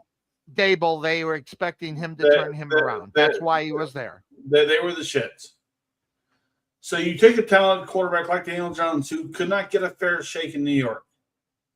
Send him to Indianapolis. Have an open field for him out there. He's got some decent receivers. He's got a decent running game. He's got a defense that can possibly hold the lead. He found success. But you can't compare Daniel Jones to him because it's only 2 teams. Daniel Jones. No. But what I'm saying though is that I'm comparing Sam Darnold to him. But I mean the thing is though, Sam Darnold came from the Jets, who were the shits. Mm-hmm. Went to Carolina, who were the shits. Mm-hmm. Went to Minnesota, which wasn't really the shits. Didn't you have one more stop before Minnesota? I don't remember. But you can look at that's the point. Hold on. Okay. Go ahead. No, but then I mean he went to Minnesota, found himself, found some confidence that he didn't have. He found confidence that he didn't have in the last couple teams that he was with. Okay, all right. So he started the Jets, went to the Panthers, then San Francisco. He couldn't even get that kind of thing rolling in San Francisco with that offense. By the way, I knew there was 3 teams before he went to Minnesota, and he got a good coach there. By the way, and that's why I was asking. Coaching makes a big difference. He didn't go to San Francisco to be the starter, though. What? He didn't go to San Francisco to be the starter. He went there to be the backup. Well, exactly. But at the same time, their quarterback went down, and when he went in, he did not play well. That's the point. See, and that because Sonny, anybody in any walk of life to be successful, they gotta have some confidence to get there. It's just a fact of life. You have to have confidence to be able to think you're where you're at because you've earned your right to be there. So when he went to the Niners, he went as a backup, got Brian as a starter, probably didn't have enough reps with the starting offensive line. I don't know. I wasn't there. You weren't there. None of us were there. But all I know is that when he went to Minnesota, he found his confidence. Good for him. He took that confidence that he already had built and that took him a year to get, took it to Seattle. Exactly. Look at him now. Right. Now, can Daniel Jones do the same thing? Sure. He's got that confidence already with that team. Uh-huh. The only thing he has is an injury bug. Well, even Kirk Cousins hasn't been able to do what that Sam Darnold's done. And that is my point. That's why how many Sam Darnolds are there that has actually been able to have that kind of success that you've seen. And it's not many, because if you start off and start naming off guys, heck, even my guy Kirk Cousins, even Jimmy G. I'm talking about guys that have not been able to. Now, Jimmy G was winning football games, which is a little bit different. But at the same time, talking about guys that bounced around to 4 different teams and finally figured it out. And I'm telling you right now, that coach in Minnesota is what made the difference in Sam Darnold. I'm just saying, because he looked like a different quarterback, and that came from the system based upon where he was in Minnesota. Now, Minnesota is going to live to regret that. They already did. They're already living. They're regretting it, seeing exactly where they should have or could have been based upon if they would have kept Sam Darnold. Dude, they got the greens of Kyler Murray there now, man. Super Oh Bowl, man, baby. oh man. So they and Talk about a guy JJ with no McCarthy, confidence. the big story of that is that they said no, JJ's got a better shot at doing this. Now, granted, based upon his history, you might have been able, but it was also a fact that they didn't believe in the coach that put him in that position that did it. And then he just went to, and by the way, the best coach for him to go to was another young coach. These were 2 young coaches that were able to turn them around. Now, looking at the situation in the Jets and Carolina, a little bit more older school kind of thing, and just didn't work. And I'm just going to say it. He sucked. I'm not saying that's good, bad, or indifferent. Well, it is bad. He sucked. But I was not saying that he would never be able to turn it around. But based upon his history and what it is, you didn't expect it, even when he went to Minnesota. In fact, he wasn't even scheduled to be the damn starter. J.J. McCarthy got hurt before the season even started, so they had to throw him in there. So we would not, if it wasn't for J.J. McCarthy getting injured and then coming back from an injury, we wouldn't know how good Sam Darnold is. So Sam Darnold needs to write a check to J.J. McCarthy, say, hey, thanks, appreciate it. But we never know. We never do. But the thing is, like, Kirk Cousins was a good bus driver. Jimmy G was a good bus driver. And, yes. Some bus drivers go to Super Bowls. Some of them do. Chris Chandler was one of them. So, it can happen. I guess that depends what you consider a success. And your difference between success and sucks might differ from how I view it as, because I think football is a total team effort. And I think in an individual basis only happens if the team works together. It's not the NBA. I mean, in the NBA, you can have a player that can throw 70 points and still lose a game. So, it's like, you can't. I mean, do you fault Dak Prescott for the Dallas Cowboys having the record they had last year when their defense gave up to so many points? No, you always say, hey, if Dak had Seattle's defense, they'd have won the Super Bowl last year. So it's like, it's a total team effort. And unfortunately for Sam Darnold, until he got to where he's at, he never had that. He never really had that opportunity. Now, opportunity as in, like, he's had opportunities to play, but never the opportunity to succeed because the team around him has sucked. Right. And when general managers and coaches and everybody else change their system, change their coaches, change their schemes, change everything around you for so long, where you don't know if you're coming or going as a quarterback, you're going to get as lost as he was. And maybe it took San Francisco for him to calm the fuck down. Maybe it said, look, I'm not where I need to be. I'm the backup for a team that I cannot seem to work right now. I need to find out what's going to work for me. He went to Minnesota to be a backup to J.J. McCarthy, right? As fate would have it, he started and did well. He had receivers around him. If J.J. McCarthy was playing, maybe he'd have had the same kind of year. Or would he have had the rookie blues and been suffocated like he was last year? I don't know. I mean, he may have had a better second year like he had last year. Hey, let that shit up. But maybe they would have had a better chance to succeed last year had he played the entire first year J.J. McCarthy did. But we'll never know because it didn't happen. So it's a what if that we can never really work out. Well, a victim of circumstance, yeah, I get what you're talking about. But when I was looking at your list, you put Peyton Manning and Eli Manning on it. You put Matthew Stafford, which, by the way, I don't think Matthew Stafford sucked in Detroit, but he's only played on 2 teams in his career. That was my point of saying about, is he going to be the next Sam Darnold? Right, but what I'm saying was every quarterback suffers their first year or their first couple of years, right? But that was not the point of what the question was when I presented it, and you knew it. That's the reason why you should have been bitch slapped, as far as that was concerned. I mean, listen, you threw Jeff Hostetler in there. Well, Jeff Hostetler wasn't even considered a starter except for 1 year. Okay, yeah, he's got a Super Bowl ring. I know. He's got a Super Bowl ring, but I mean, Geno, this is a solid point. By the way, you want to talk about a team that's pissing away and trying to get Archie Manning. This is a typical, I am a dysfunctional football team move by going back and get Geno Smith and bringing it back here. Now, Ryan Tannehill, a little bit different story.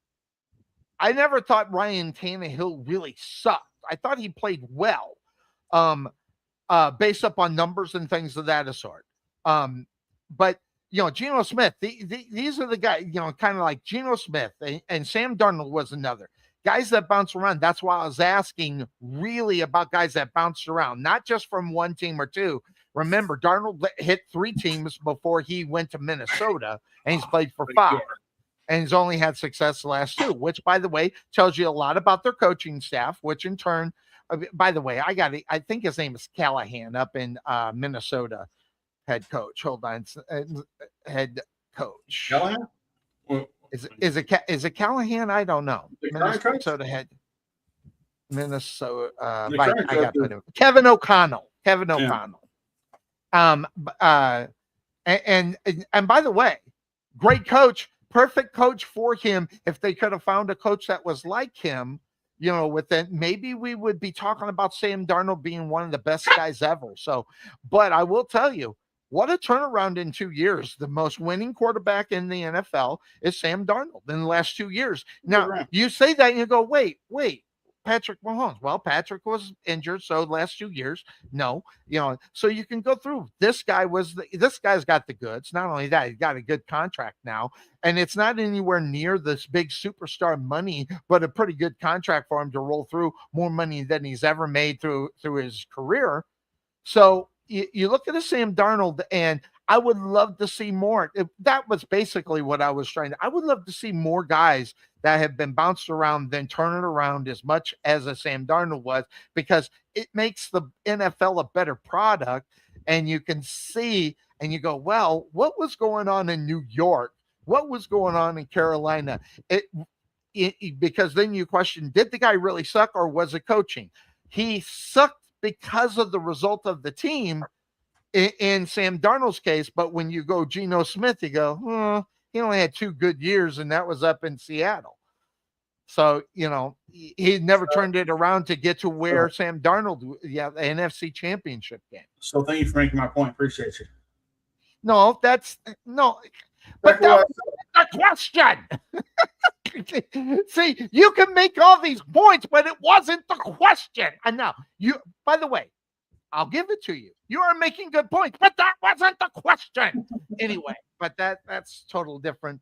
But yeah, I wanted to climb through the internet and bitch slap you. I was like, and just like, I was like, fuck it. I'm not even gonna do it anymore. And then I said, I'll try one more time. And then he did it again. It's just, I just wanted to grab you up really good. But I thought that was funny. But by the way, good stuff.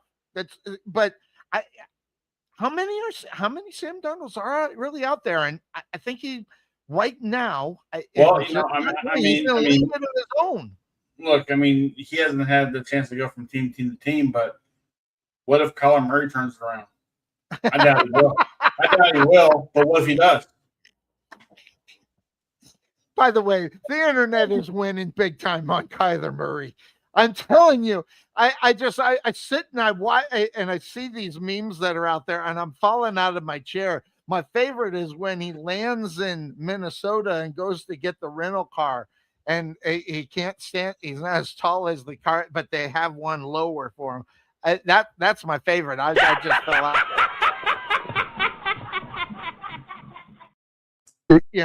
But but it's an interesting question. There's a lot of questions that go along with the Kyler Murray right now. And you want to talk about someone who's on the hot seat is JJ McCarthy. And then we might be talking about a couple of years, JJ McCarthy bouncing around in the NFL, not getting the job done, and maybe finding a coach that really can help him get it done. Although the fact that Kevin O'Connell can't get that job done based upon I don't know if it's his fault because of the injury portions regarding JJ McCarthy. So it's something to think about. And maybe can he turn him around? But that goes into, depending on what you believe, and what I believe is that Kyler Murray is one of the laziest quarterbacks in the NFL. But then again, what if it takes a new team, a new spark, new everything? I mean, you never know because. No, I mean, look, I'm not saying this happens for every player, but look at the NBA. Kyler, what's his name? The guy for the Mavericks, who's out all year this year. He was a problem child for Cleveland for a while and for a few other teams. Well, I haven't been keeping up with basketball, but he's not this year, but I mean, he was a problem child for the last couple of times he's with. Oh yeah, I think I know who you're talking about. And now everybody's looking forward to him playing next year with Cooper Cup, with Cooper Flag and everybody else because there's a chance that they'll find a way to turn around with the three of them or the two of them, or whatever the deal is. So I mean, sometimes a player needs a new change of atmosphere. There's no question. I mean, we've seen too many pieces of evidence saying that that's actually a thing you can say for some players. Not every player can get over that. Not everyone. I mean, what's his name? Dante Culpepper, right? He was a big time Minnesota Viking. Didn't he finish with somebody else? He finished with Minnesota, just like Cunningham did. Cunningham didn't finish with Minnesota. Oh yeah. Oh yeah. Whatever. No. Yeah. But Brian Cunningham, he went to the Eagles, the Cowboys, to the Minnesota, whatever else. So I mean, he floated around for a while. Michael Vick was. I mean, he tried to restart a career after jail, and ended up with the Eagles for a while, and just sometimes. Interestingly enough, the Dante Culpepper and Michael Vick. Are they Hall of Fame questions? Are great questions. I don't know. Did Michael Vick do enough in the NFL to say that he's worthy of a Super Bowl? I mean, worthy of a Hall of Fame? Doing what you just said, you're absolutely right. But also, you got to take a look as far as Michael Vick is concerned. He changed what you're seeing now in running quarterbacks and successful running quarterbacks. It actually started with Randall Cunningham. Yeah, reality, but it got more, influential, I guess you can say, based upon the extra things that Michael Vick could do that Randall couldn't, which, and this was something that Michael Vick was making the statement on based upon what he did as far as what people are looking at in the NFL at the quarterback position. He pretty much said, yeah, Josh Johnson. Yeah. Well, Josh Johnson ever bounce around? How many teams? Yeah. Is he good or does he suck or does he just need a new coach? Bengals. I think he's going for the most jerseys. Yeah, maybe something like that. But, thinking about that, is Michael Vick, based upon what he has done for the sport on what we see today, it was really the baseline was obviously Randall Cunningham, but Michael Vick just made it totally different. And then when you look at Dante Culpepper and what he did in Philadelphia, got him to NFC Championships game, but couldn't get the job done. Was that good enough? Is that Dan Marino-ish, to think about him to maybe be in there? I don't know. I do think that, man, it'd be a big question based upon Eli Manning. The Super Bowls make him obviously, the shoe in reality when it comes to the Hall of Fame. But if you believe what a lot of people believe about Eli Manning and how they got the championships, who was the better quarterback? Was it Dante Culpepper or was it Eli Manning? And I'm telling you right now, if you throw the Super Bowl rings out the window, that's a tough question in reality. Now, that having been said, Guess you don't mean anything to that.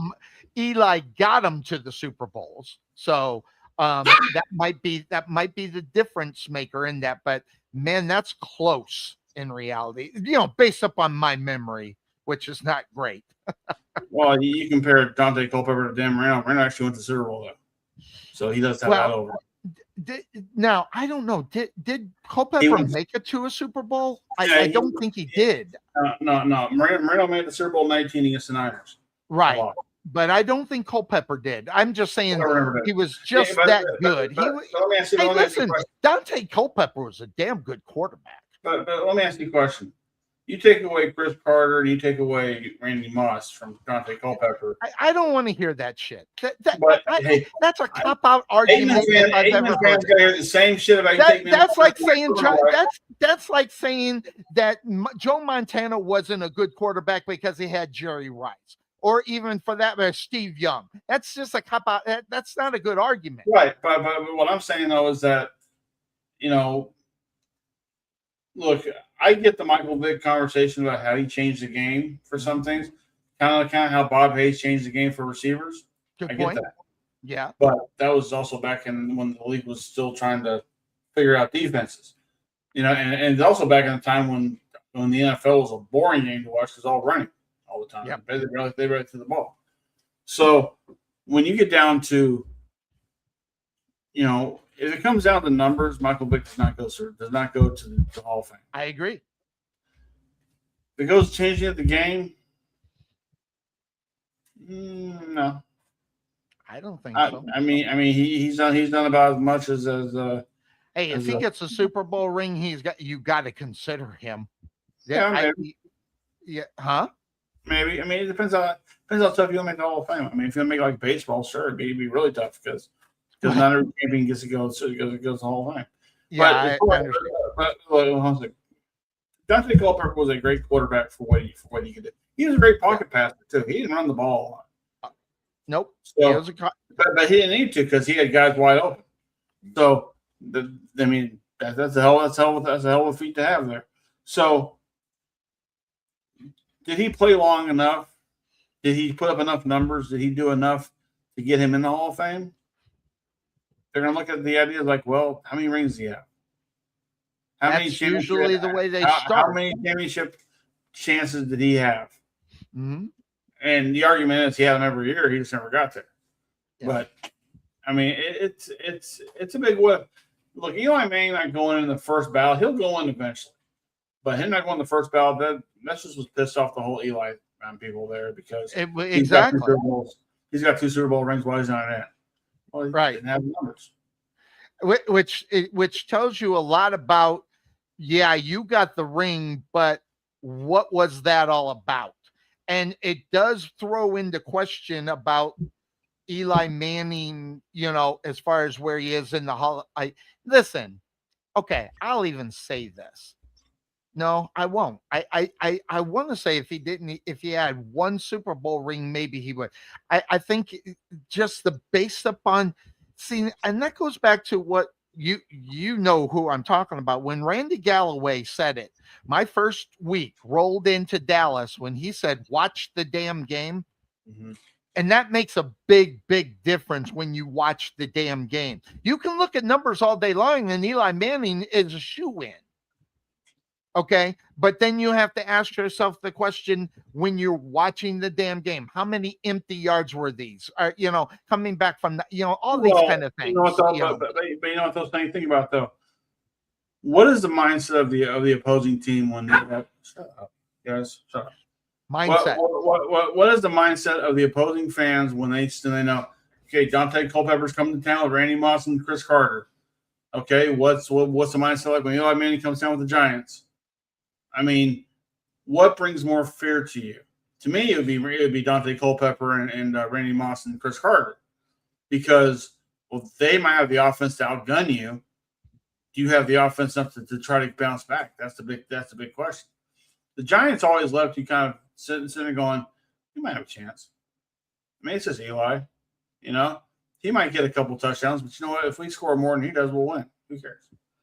So, and that's kind of been Eli's MO as a player. Yeah, he got 2 rings out of it, but I mean, and one he beat an undefeated Patriot team. Good for him. Yeah. But the thing is, though, is that he was never a threat. He's never a Tom Brady threat that I would think. And his brother Peyton Manning was a bigger threat. Absolutely. And that's why I'm glad that Peyton got the second one, because I wouldn't want anybody to make the stupid statement that Eli was better than Peyton because he had 2 rings. Guys, good fucking with each other. So, and by the way, if you think about what, just to kind of keep it in mind, okay, when you think Dante Culpepper, he was obvious, or you know what? Dante Culpepper, you know, he was elite. You think of another guy, the one that played for the Philadelphia Eagles, Donovan McNabb. Yeah, him. Yeah, I was talking about him earlier. Yeah, I mean, man, and Donovan McNabb, he was a badass. I'm telling you right now. Didn't get the job done and go through there. You've already put Terrell Owens in the Hall of Fame. Who? You've already put Terrell Owens in the Hall of Fame. Granted, nobody went, but I mean, you know, he's already in the Hall of Fame. Who in the Hall of Fame? Terrell Owens is already in the Hall of Fame.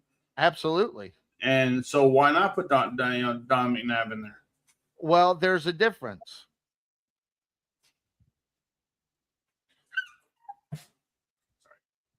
It's their position when they play. It is a big difference. The thing is, though, is that they're both good at what they did, and McNabb did that with a lot more players. And I mean, he had more receivers to throw to than, say, Terrell Owens had quarterback throwing to him. So yeah, but you also remember Terrell Owens, was with the San Francisco 49ers. Okay, he's got. If I'm not mistaken, Terrell Owens got a Super Bowl ring. If not 2, I can't remember how many he has. He's got a Super Bowl ring. He has none. Oh, he doesn't. That's right. I'm not sure what ended up happening with him. No, he would have had one with the Eagles, but he ran. He should. But he ran into Tom Brady. See, and that throws the whole Donovan McNabb kind of question in the thing. Now, I will say this about Dante Culpepper. He only did it for like 4 years. In reality, if you think about when you look at what that whole thing was, but Donovan McNabb, over the years and years and years, he did it with Philadelphia. That's another guy you go, gosh, should he be in the Hall of Fame? I think Donovan McNabb over Culpepper, but I'm still questionable about Donovan McNabb being in there. But man, he was a badass. I'm telling you right now. At least he got to the dance. Culpepper never touched it. At least he got to the Culpepper didn't make it. And I don't know. Did McNabb actually make it? Yes, he made the Super Bowl against the Patriots and lost. Was that when they had T.O.? Yeah, that was that year. I can't remember. I'll take your word for it, but I didn't know he made it to the dance. But still, that's a good point too, because it's how many Super Bowl championships do you have, and then you got to get him to the dance. That's the reason why when you talk Joe Montana and Tom Brady, Joe Montana's 4-0 in the Super Bowls, but he only got him there 4 times. Tom Brady got him there 9 times and he won 7. So, it's kind of one of those things. That's the second portion. How many times did you at least get? But also Brady did it with 2 teams. Well, that too, true too. So yeah. Whereas Montana went to the Chiefs and almost got there, but didn't quite complete the job. I love me some Donovan McNabb, but I'm still wondering. Do I want to put him in? I want to, but I don't know if let's just say he's closer than a lot of guys that are on the bubble. I guess you could. That's probably the best one. Okay. Let me ask you one's a little closer to home for you. Okay. Mark Brunell. No. Not at all? Nope. Not even consideration, and I love him. First ever quarterback after Will How about this? How about this? You know, staying with my team. Taylor, running back, Taylor. No, or Fred Taylor, Fragile Fred. No, I love Fred Taylor. And with all due respect to the guy that comes on my show all the time, you know, he thinks he should be in there. And by the way, look at his numbers. Those numbers are pretty damn, those are solid numbers. But I don't know if I would make Fred Taylor a better running back than the one that I love to talk about the most, you know, Frank Gore. No, I don't think so. And I don't think Frank Gore's a Hall of Famer either, even though he's going to get in. By the way, I just got to put that in there. I don't think he's a Hall of Famer. I know he's going to get in. Well, you know, now, I mean, if he goes in the Hall of Fame after a few years of sitting out of it because of being overlooked or whatever, would he still be a Hall of Famer? Who? To you? Frank Gore. Like, I don't think, you know, you made mention of something is when you look at, when the other team looks at him and go, did they really worry about Frank Gore? Yes, for 2, maybe 3 seasons. Outside of that, no one worried about Frank Gore. That's just a fact. You can say, but that also is, if your belief that 1,000-yard season is fantastic, I don't think that's Hall of Fame 1,000 yards. Mm-hmm. Hall of Fame is the guys that are getting you 12, 1,300, you know, yards. These guys that are going there, you know, doing what they're doing. Yeah. And by the way, he had, I think, if I'm not mistaken, off the top of my head, I think he had 5 or 6 1,000-yard rushing seasons. That's not, in my opinion, not enough for it to be considered Hall of Fame worthy. So, and I love Fred Taylor. I love watching. He's a hard guy to bring down. Loved him.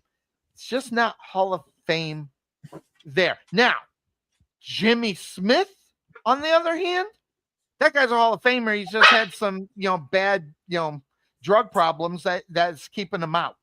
Jimmy Smith was one of the best, probably one of the 10 best wide receivers in NFL history, and he won't get in because of his history with drugs.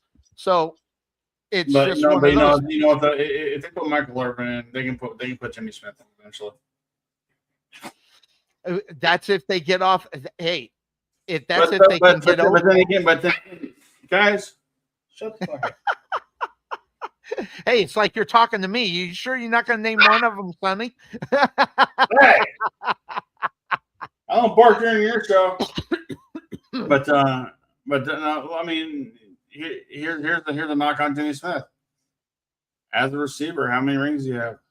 Well, but hold on. Wide receivers are held a little bit different. Larry Fitzgerald was a first ballot Hall of Famer.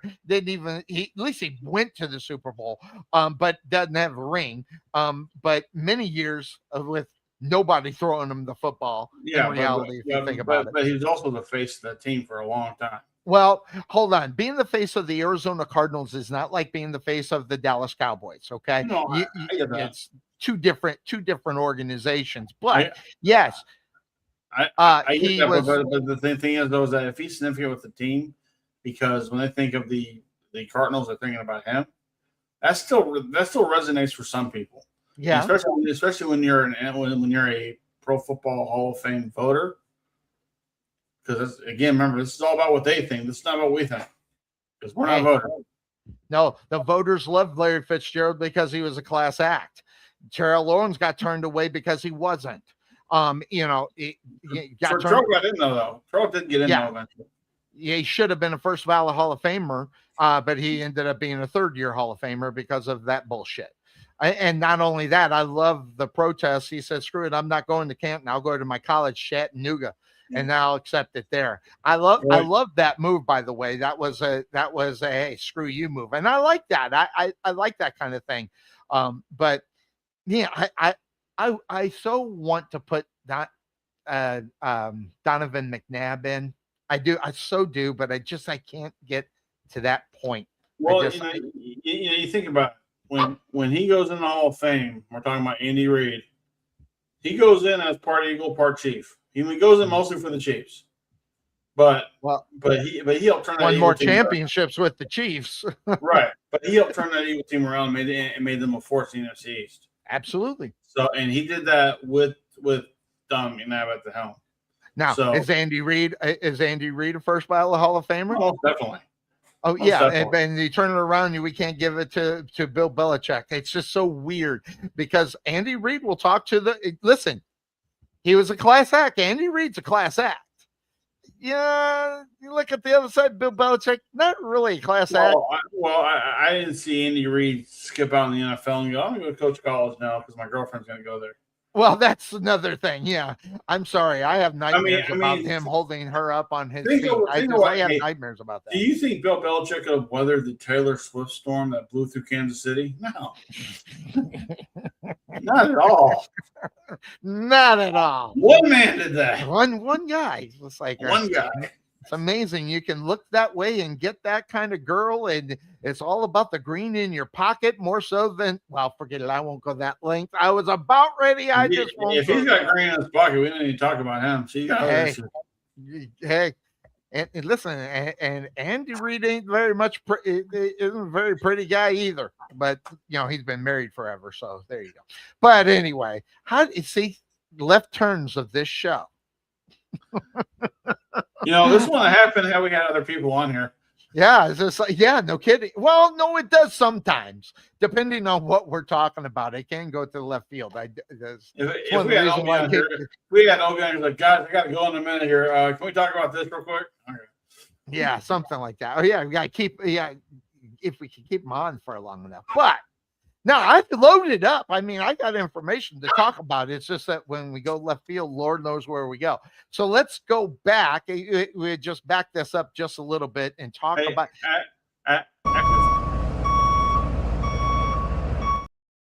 Before we do that, can we take a break so I take the dogs outside real quick? Sure. Yes, we can. We'll take a quick break on the Couch Potato Sports Show. Come back, we'll knock out even more. Hear from Mint recently, Mobile. And for no reason at all, I asked Mint Mobile's legal team if big wireless companies are allowed to raise prices due to inflation. They said yes. And then when I asked if raising prices technically violates those onerous 2-year contracts, they said, "What the f*** are you talking about, you insane Hollywood ass? Do you know how big their legal department is, face?" So to recap, Mint is actually lowering prices on every plan to just $15 a month. And I will stay the hell out of the legal department.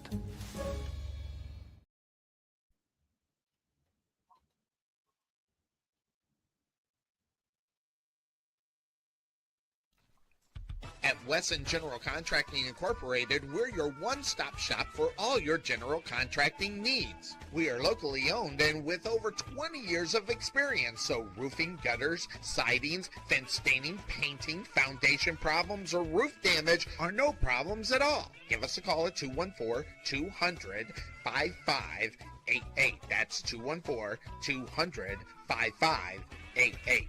Wesson General Contractors. The prospect of retirement can be exciting and scary at the same time. At Nest Egg Wealth Advisors, we have found many people either approaching or currently in retirement fail to truly maximize some of the benefits offered to them, primarily Social Security. What is it? How does it work? It's simply not a benefit that you start receiving at age 62. Because these decisions are so important, my firm has assembled an informational packet on Social Security. If you would like a complimentary copy of Social Security Maximization, please give our office a call today at 972-412-6064 or visit us on the web at nesteggadvice.com. At the Jerry Bullet Training Center, we are a motivated team of coaches with the mindset of helping you achieve and reach your highest goals. Having developed and trained over 100 Division I athletes as well as Division II athletes, even professional athletes, the Bullet team definitely has the knowledge and mindset that take you to the next level. Check out our new 22,000 square foot facility and 3,000 square foot weight room, along with 4,500 square feet of outdoor turf and covered training area, along with football and soccer fields. Contact Melvin Bullitt at 214-326-7853 or visit their facility just outside of Waterview at 8900 Princeton Road in Rowlett.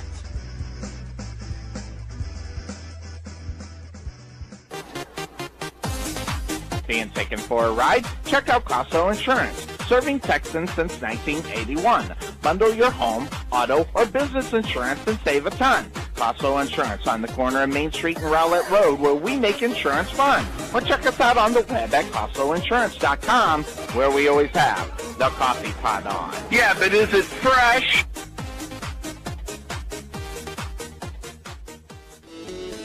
There is nothing that beats good home-cooked barbecue. Since 1941, Dickey's Barbecue has done all the cooking and you take all the credit. Come see us today at our Rowlett location, 5701 President George Bush Turnpike, Suite 110 in the Target Shopping Center. Whether you want to eat in or take it home, we will fix you up. For lip-smacking, rib-tickling, knee-slapping, foot-stomping, great-tasting barbecue, come see us at Dickey's Barbecue today. Here at Fit Body Boot Camp, located in Saxe, the solution is here. Fast, long-lasting weight loss results and the healthy lifestyle you need to keep them. The key to your fat loss success is our signature afterburn workouts, as well as support and motivation from our world-class coaches, and an easy-to-follow nutrition program to help you keep the fat off. Visit your local Fit Body Boot Camp in Saxe today to see the difference for yourself, or give us a call at 214-463-3005. That's 214-463-3005. Fit Body Boot Camp, Saxe. Saxe Ice House is a non-smoking craft beer and beer pub located in the heart of Saxe. The Ice House was opened to provide a friendly, clean, and female-friendly environment. Saxe was lacking a place for service industry, date nights, and girls' nights, as well as happy hours. Excellent service and top-notch food are our priority. On Tuesday, we offer 79-cent wings, as well as half-price burgers on Mondays. So check us out at the Ice House, located at 6501 Highway 78 in Saxe, or give us a call at 469-304-1550, or check us out on the web at SaxeIcehouse.com. Go Must!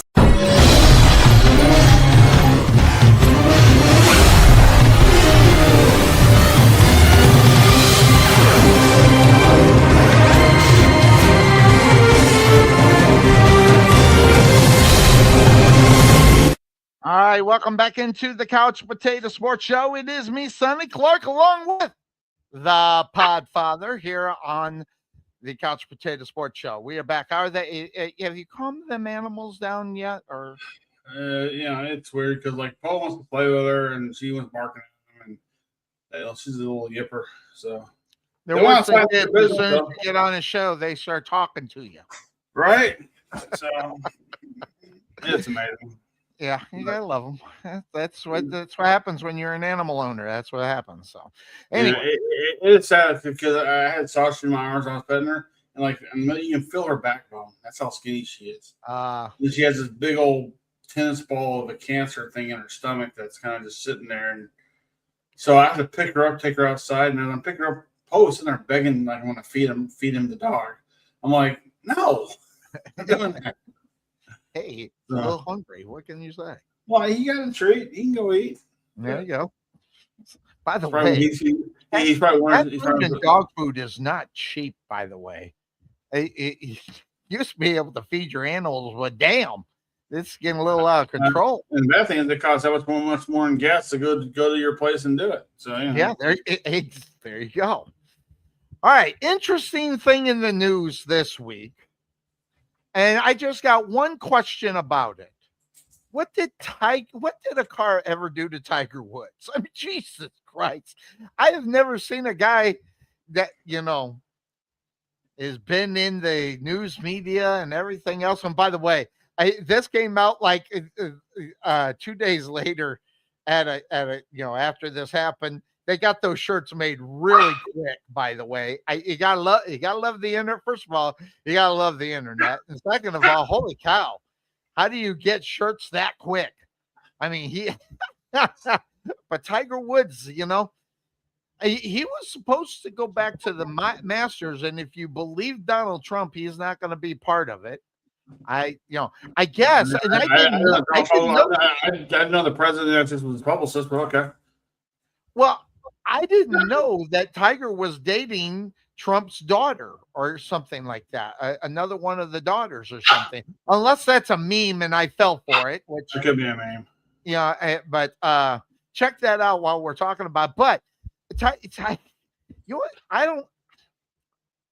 Do we want to call it a fall from grace? No, actually, Donald Trump sends a clear message to girlfriend Vanessa Trump. Yeah, that Vanessa, that's it. That was the name. I didn't know if I whenever I read something that sounds so unbelievable, I have to throw it in Google to find out if it's at least a real story, more than anything. And I didn't do that with that because I thought I had heard that a little bit back. So, but I could have. I did not know that. So I guess Trump's got Tiger's vote. Maybe. Of course, you never know. I don't think Barron Trump would vote for his own dad, so it's hard to say. By the way, I can't stand Trump, and you know this. I know. I can't. But why would anybody? And it's the stupidity of the Democratic brain, I guess I'll say. His son should be in the war. I'm just like, I mean, if Trump, first of all, Trump evaded the draft, did not be in there. What makes you think 2 seconds that, and why should he be required to be there? See, that's the problem with some of the Democrats out there. They just don't think with this sometimes. It's like, leave the kid. Barron leave that kid alone. He hasn't done anything to be in the news anyway. Yeah, hey, listen to me now. Calm your asses down back there. But I mean, listen, I don't know much about Barron because I don't want to know. And he's not part of his father's regime doing stupid shit all the time. So just leave the kid alone. It's bad enough, that Trump has his mail-in bride, supermodel bride, backing him, and she can't stand him either. All you got to do is read body language and know that she can't stand him. But, she stays for the money and the prestige. So, it is being held hostage. Huh? She's being held hostage because if she leaves, she has to be deported. She gets deported. Hey, when you look at Trump, what's not to love? That comb over. My God. Hey. Yeah, there you go. Better than I can, so. Well, I was smart enough to shave it in 1999 when I seen shit like that happen. No, it's pissing me off. I don't want to think, but I'll come off this camera and whoop y'all's ass. So, exactly. Tiger Woods, y'all. What's your listen? Like I said, I don't know what. Well, not listen. Damn. Listen. Ever since his dad died, when Earl left this, very good point. When Earl left this fine earth and took the reins of control off of Tiger, his life has been a living hell. And I mean, I feel bad for him. Now, granted, he can look at the news media and say, "Look, I ain't John Daly." That's true. He's not. But at the same time, what could have been, what probably should have been, just isn't. God. I will adopt your asses out quickly. Get nothing for the older one. But anyway, no, I think given the fact that he is just, ever since his ex-wife beat the shit out of him at the golf club, and then he got caught banging the girl at the Waffle House, and then just all this other stuff that kind of came about. Tiger, now this is happening. He rolled a vehicle not too long ago. Yeah, years ago out in California. Yeah, I mean, I think that Masters. I think that Majors record that John Nichols says pretty much set for a while now. We thought it was going to be over pretty soon with Tiger, but no. But hey, look, I feel bad for him. Yes, this is on him. Clearly, he got drunk and he got behind the wheel of a car. That's on him. I don't feel think that. bad. Well, that's not what the story is, though. Well, It wasn't because he was drunk, though. Well, but he tested positive for something.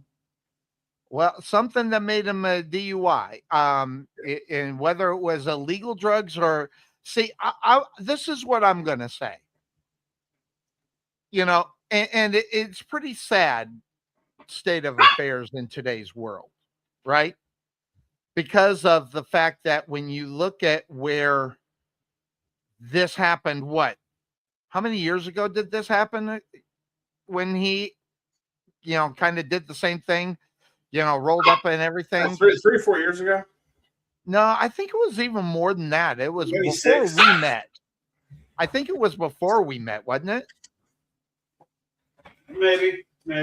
Yeah, I think it was. I mean, and what you made mention about his father, when his father passed away, that all this went out there. And if you go back and you listen to him, this was a guy that did not want to be like his father, because his father wasn't the greatest guy either. Fooled around on his wife and everything. And Tiger said, I never wanted to get part of that and do all that. And he's basically turning into his father 2.0, but add and this is what I think. And this is not knowing the answer. I just think he got up, he went around and he took his medicine and he was high as a kite and decided to go driving and didn't realize it. But I'll tell you, when Johnny Manziel tells you to go call a Waymo, okay, that's I don't know. I mean, Johnny Manziel, out of all the people in the world giving Tiger advice. I mean, You know what? You talk about a guy that turned it around, Johnny Manziel. He's turned it around and worked his advantage now.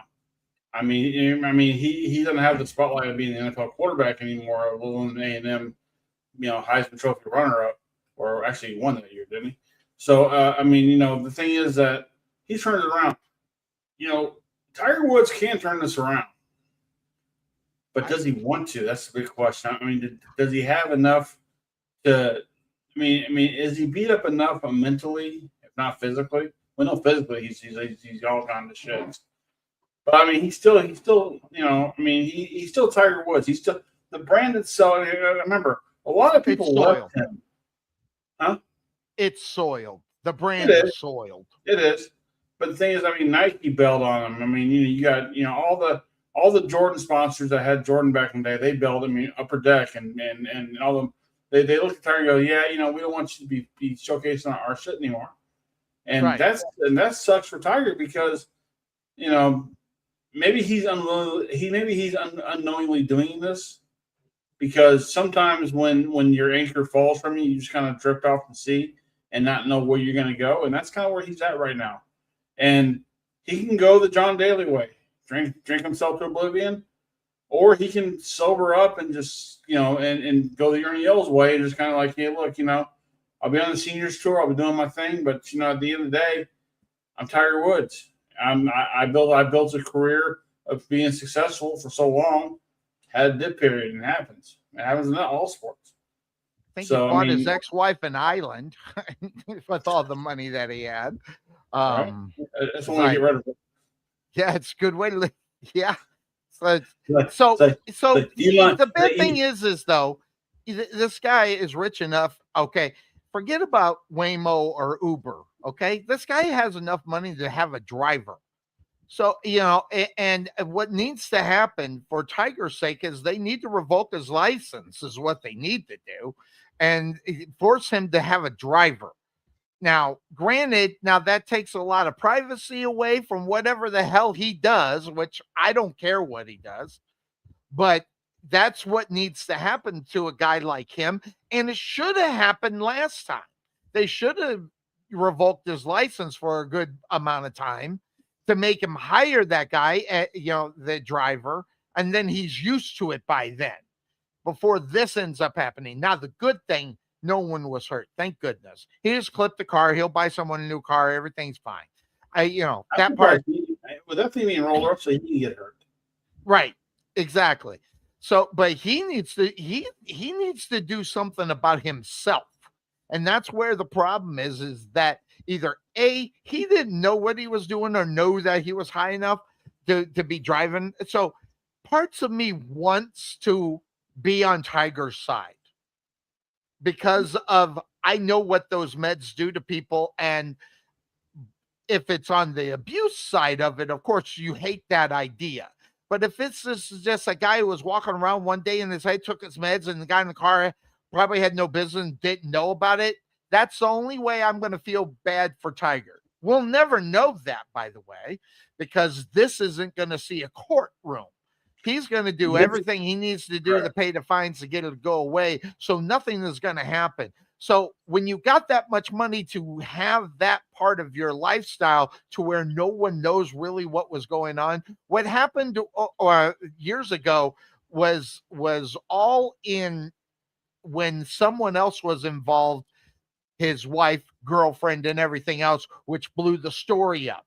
Because if he wasn't fooling around with his wife, we probably would have never known about what was going on in Tiger's life before. So what you said about his dad passing, it definitely has made Tiger Woods a 2.0, maybe even a 2.3, because he's doing way more than what his father was doing based upon what I know about his history with his father. His father was a great role model, but he wasn't at the same time. So right. Yeah, it's just, I mean, it's a sad thing. I hope he can figure it out. I mean, clearly, if he's banging one of Trump's daughters, then obviously he's figured out a good way to at least have a nice life. But granted, he's got to listen to her. But I mean, what if she talks like him? Like Trump? No, do not go where I know you're going to go. Do not do it. I mean, if we're going to go out, you have to sober up. We got to get a driver. I'm sorry, I can't do this. No, I know where you were going to go, and I don't want to hear. Anyway, that having been said, by the way, would you rather go to Epstein Island or Tiger's Island? Say again? Would you rather go to Epstein's Island or Tiger's Island? I don't. Yeah, well, Tiger's ex-wife's island. I mean, you put her on an island to get rid of says like, don't think anybody else. You're fine. That's an interesting question, though. Is Tiger Woods in the Epstein files? That would be that. That's a heck of a story. I mean, when they gave out a list, like George Clooney's name was on there because probably it's in passing, but you had a lot of celebrities in there. A lot of former presidents were in there. I mean, including our current one. So I mean, wouldn't shock me. Wouldn't shock me because of who he is. Yeah, I was surprised Vince McMahon's name's not on there. I am shocked too, but I thought I heard that he was in it. No, I did not see his name at all. I didn't see any wrestler on there. That does shock me. But then again, he didn't need Epstein's Island. He had his own. He has his own corporate building. Bevy of bimbos going across states lines to do what he was doing. He has a place called Boca Raton. There you go. There and he gets on all problems over there. But by the way, so we're on wrestling. Put this. I want to ask you about it. Is this the right thing to do? Is Sam? Listen, I normally don't listen to what Sam Roberts says because I don't think he's all that intelligent. I just think he's just a name that WWE hooked up to get people to listen. But I think this is the smartest thing I think I've ever heard him say or read that he said. So Logan Paul, obviously, I'm just going to say it. I think they've waited too long on this guy. I think they should have done this a year ago. But there, in the past, there has been nobody as good at timing as the WWE. Right. But that was a couple of years ago. Things are changing a little bit with the new regime and the timing and everything. They still did the Cody Rhodes thing. They didn't automatically give it to him. They made him work for it. And then the injuries, so it wasn't automatic. That timing was forced. I think they would have gave it to him a little bit earlier, but it turned out to be the best thing as far as the storyline was concerned. Are they missing with Logan Paul as the atypical heel that you want holding the belt in reality? I mean, look at Ric Flair, for God's sake. the biggest heel, probably one of the biggest heel champions in history. Well, Roman Reigns is up there too when he was still champion. But do you really think of him as a heel? I know he had a heel run as. Yeah, I mean when he brought Bloodline originally, yeah. Look, Yeah, I guess so. Yeah. Here's my thing. Putting the belt on Logan Paul, to me, it does nothing to me. It does nothing for me. Exactly. I mean, it doesn't make me want to watch their product any more than I'm already watching it. So that doesn't help my viewership. What for you, right? For me, yeah, it's just how I would do it. I get the appeal of Logan Paul.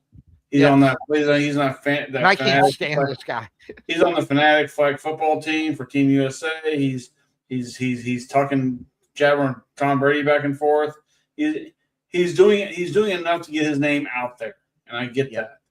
And he does that good. And you know what? He knows how to utilize the platforms that are given to him. So there's that. I hear a big butt coming along here. There is. I'm just trying to figure out how I'm going to reshape this. I think having Paul Heyman in his corner is a big help, but he doesn't need Paul Heyman. Because Heyman can talk with Logan Paul. Logan Paul can talk. Yeah. But giving him a championship, you already have the entitled Brett syndrome you got with Jake Paul in boxing. Do you really want to have that in wrestling? I mean, Jake Paul is saying, look, I'm putting together star-studded boxing matches that no one's ever dreamed about, and he ain't wrong. Right. He's made some big-time money with Netflix and everybody else putting together matches that nobody ever thought would ever be a big thing. Bringing Mike Tyson out of retirement to have the match with him and to have whatever that was a joke. It was, but you know what though? Money don't lie. Nope. So, Mike Tyson would have tore him a new asshole. He took the money. Yeah, but the thing is though is that it was what it was, and the fight was not great, but people tuned in, and people are still pissed about it. People are still talking about it. Yes. So I see where Sam Roberts is going with that. I know me as a fan, I like CM Punk with the belt. I like whoever it was going to be, Randy or Cody at Mania. I even like when Drew McIntyre was champion. I don't know about the greatest main event ever, but it'll be good enough. But I mean, the thing is though is that I do think that Jake Paul, stay on focus here, Sonny. Take that off. I had to leave it up because I had a Charlie horse. Hold on, okay. I'll get it. There you go.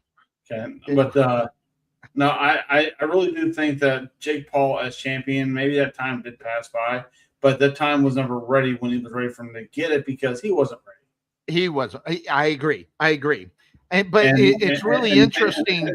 And the thing is, he's not a box office draw. Oh, I think I did. No. Brock Lesnar was a box office draw. I know. John Cena was a box office draw. I know. Logan Paul. Maybe if you put the world title around him, maybe they'll make him a box office draw. But right now, I just don't see it. Well, and I think that's part of it.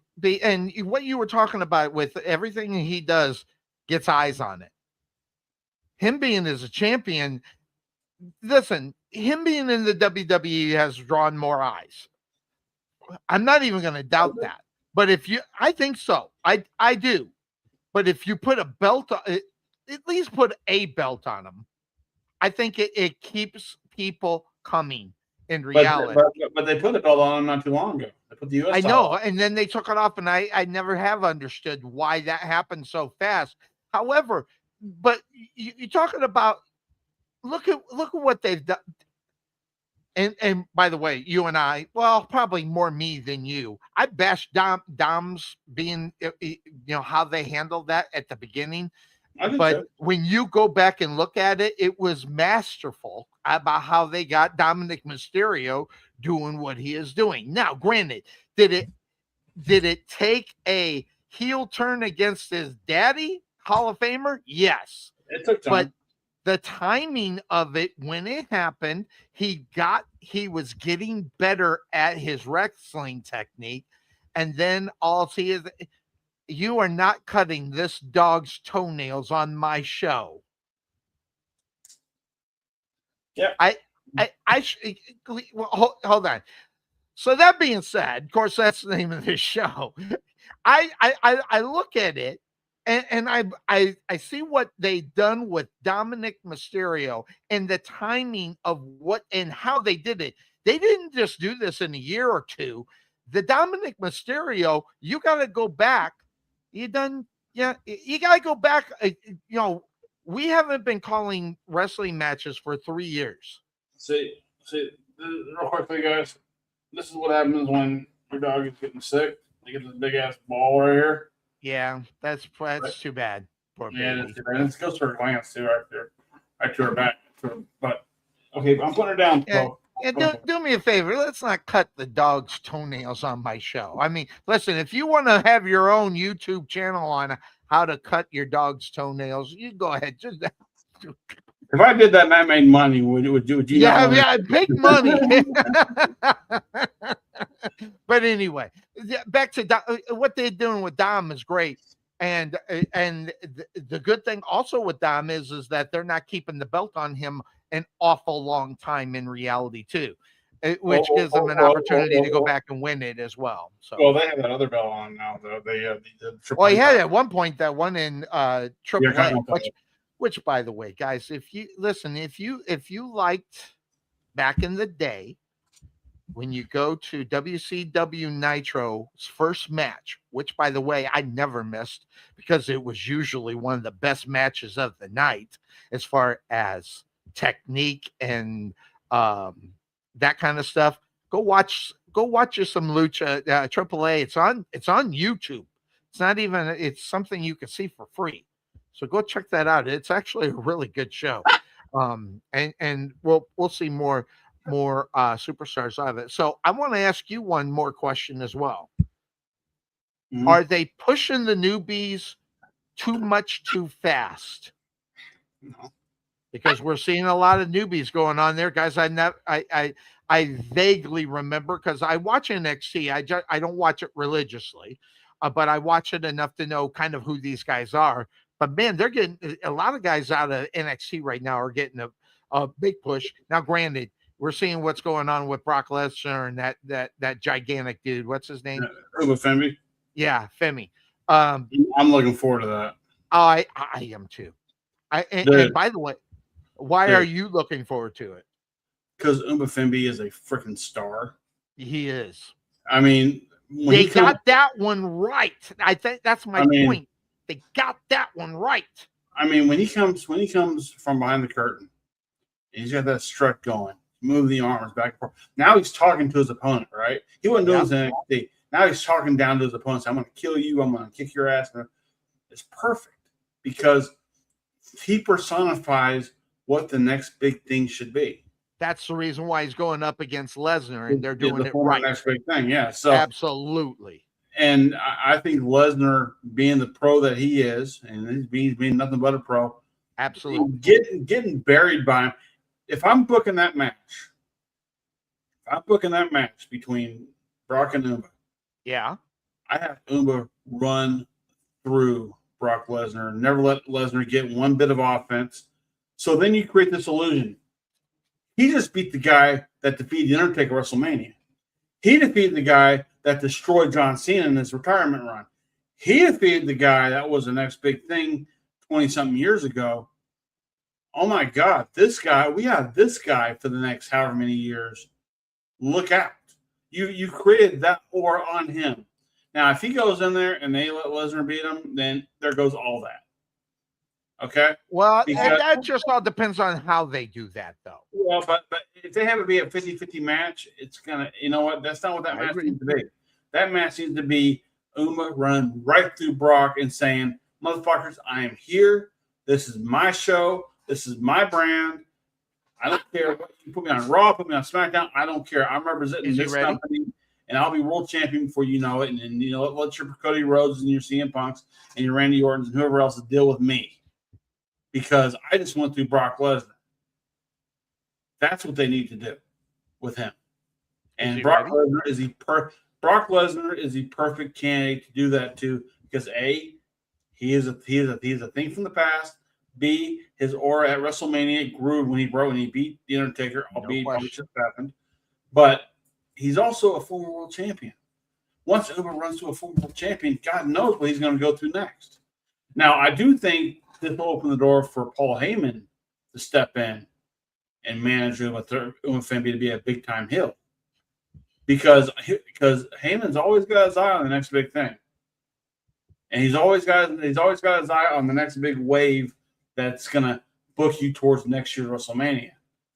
Why not put him with this guy? This guy just went through the Beast Incarnate.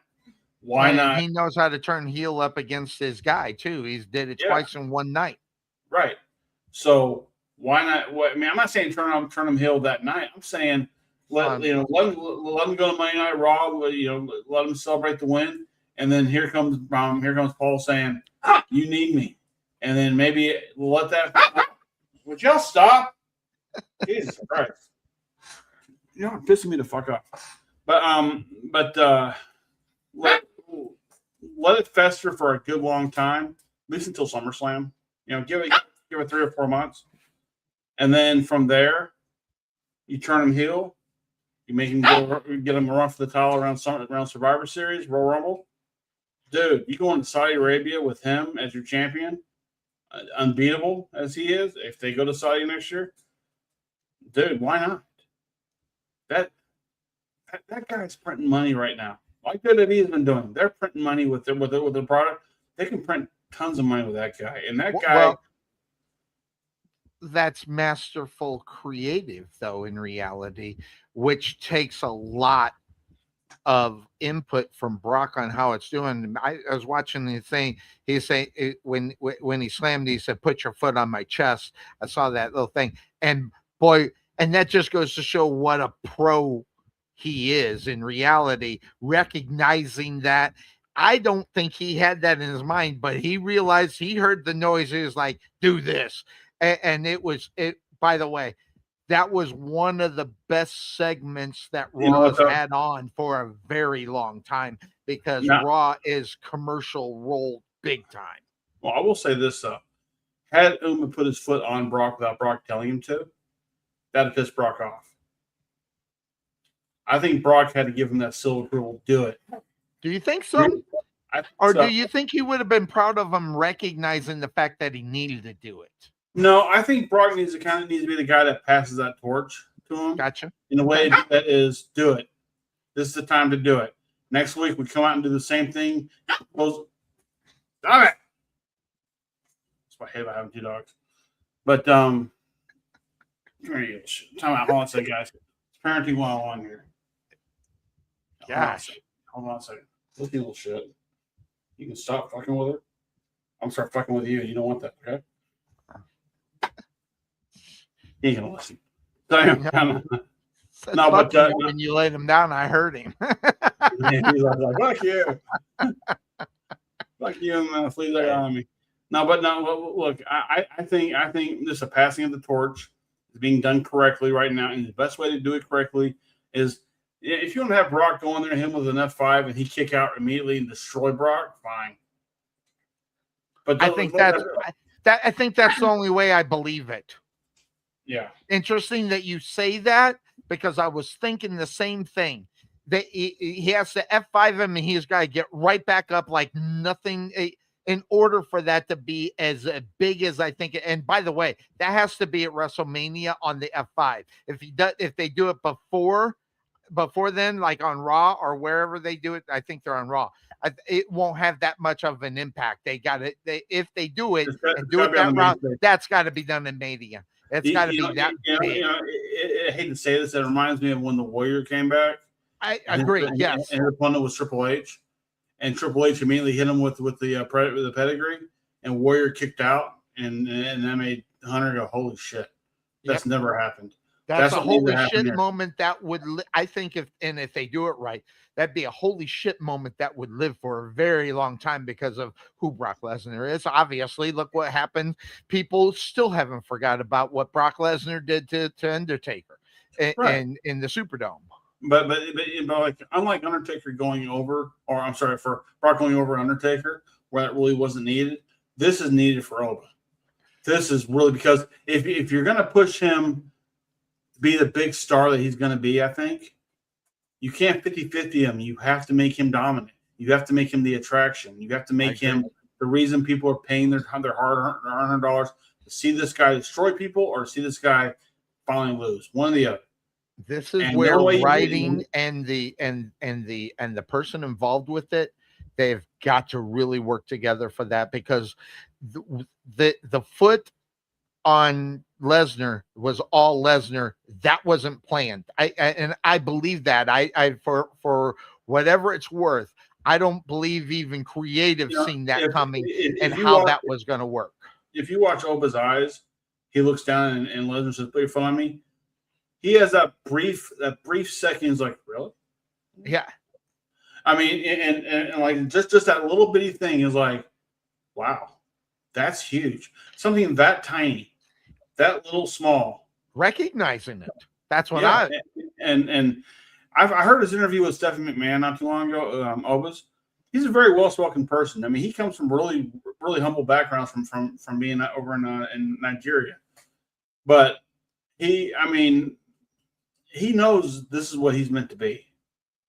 You know, he knows that this is the craft that he can consume that'll make him bigger and better and bigger and better than that. Is because when he comes out it all starts with that strut, that moving the arms back and forth like that. Now he's talking to people. Yep. And that's engaging because, again, as I would tell people when I worked with them, if you don't engage the crowd, they don't give a shit about you. Look at their phone. They don't give a damn. Nobody's looking at their phone unless they're going to take a picture of what he's doing in the ring. Yep. That's huge. And we're seeing the beginning of a guy right now. And he's had a few matches on SmackDown and on Raw because he's still not really key to one particular brand right now. And he's doing very little, but he's doing a lot with that very little that he's doing. Absolutely. I mean, he's almost doing he's almost doing a Bill Goldberg thing. Run through him real quick and get out. You know, blink, you might miss me. So keep your eyes open while I'm here, so you know you can take all this in. And I'm gonna take this to Mania and do the same shit to Brock Lesnar and people on down the road, because he's going to turn babyface. He'll be heel. He'll be babyface. He's going to alternate back and forth through his career. Absolutely. Well, Brock did the same thing. Right. So it's going to be based on what will work for his personality. Right now, the babyface conqueror, conquering the conqueror, as it were, that's perfect. Yep. Because there's a new audience now that's tired of Brock Lesnar. They're tired of the part-time wrestler. They're tired of Mr. UFC champion. And they got Paul Heyman sitting there talking our ears off about it. That's great. Let him run through it. Then you pivot Paul Heyman over to Oba and say, "You're it. Oh my God. You're it. You're the guy I want to have on my team. Okay? I mean, you're my vision." So I'm telling you, I've written this, by the way, which, by the way, I love doing. I like to ghostwrite WWE. Because what I think will end up happening somehow, and how it works is that Heyman's going to turn on the Vision, because there isn't anybody in the Vision that's going to take him as high as Oba Fett is going to do it. So it's going to be somehow even Logan Paul to that point. You take Logan Paul. Yeah, even Logan Paul. So that's what I'm saying. That's another. But that's the brilliance of Paul Heyman, because I'm telling you right now, that's Heyman's plan, because that's, if you listen to him, and I reluctantly listen to him when he's doing his shows, because I just don't like his know-it-all attitude. I hate the fact that he does know it all. I think it's like the Dallas Cowboys. I can't stand the Dallas Cowboys because they were just that good. That's what I get with Paul Heyman. I hear what you're saying, but I always look at it like this.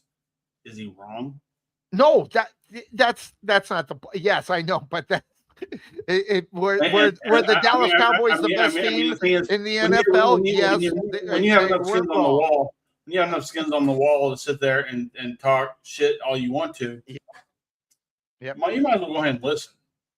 Yep. Because at the end of the day, it's going to come down to this: when Brock is gone, when Oba's gone, when Roman Reigns, whoever else is going to leave, there's a good chance Paul Heyman's still going to be there because he's that damn good. Oh, he's that damn good, but he's getting old, man. I don't Oh, know yeah, he is. how much more can he go? His influence backstage is Backstage, he can go forever. backstage. He can be what Pat Patterson was with finishes. Dusty Rhodes. He can do what Dusty Rhodes did, right? Because you've already got people in play. I mean, send Paul Heyman down to the Performance Center and teach these guys how to talk. Oh my God, who doesn't sign up for that for a whole week? Just learn how to talk on the mic and cut a promo, and think. Forget what you think you know and what you've done in the Indies and everywhere else. Listen to this man talk, and because when he talks, he finds a way to already get in your face without even looking at you. And it's not so much him yelling at you. He's not the, let me tell you something, brother. He's more of the, ladies and gentlemen, I got your attention now. Now that I'm here, you're going to hear everything I'm going to say to you. And you know it's true because I can back it up. Yep. You can't back up what I'm going to say. So be aware that you're wrong, I'm right, deal with it.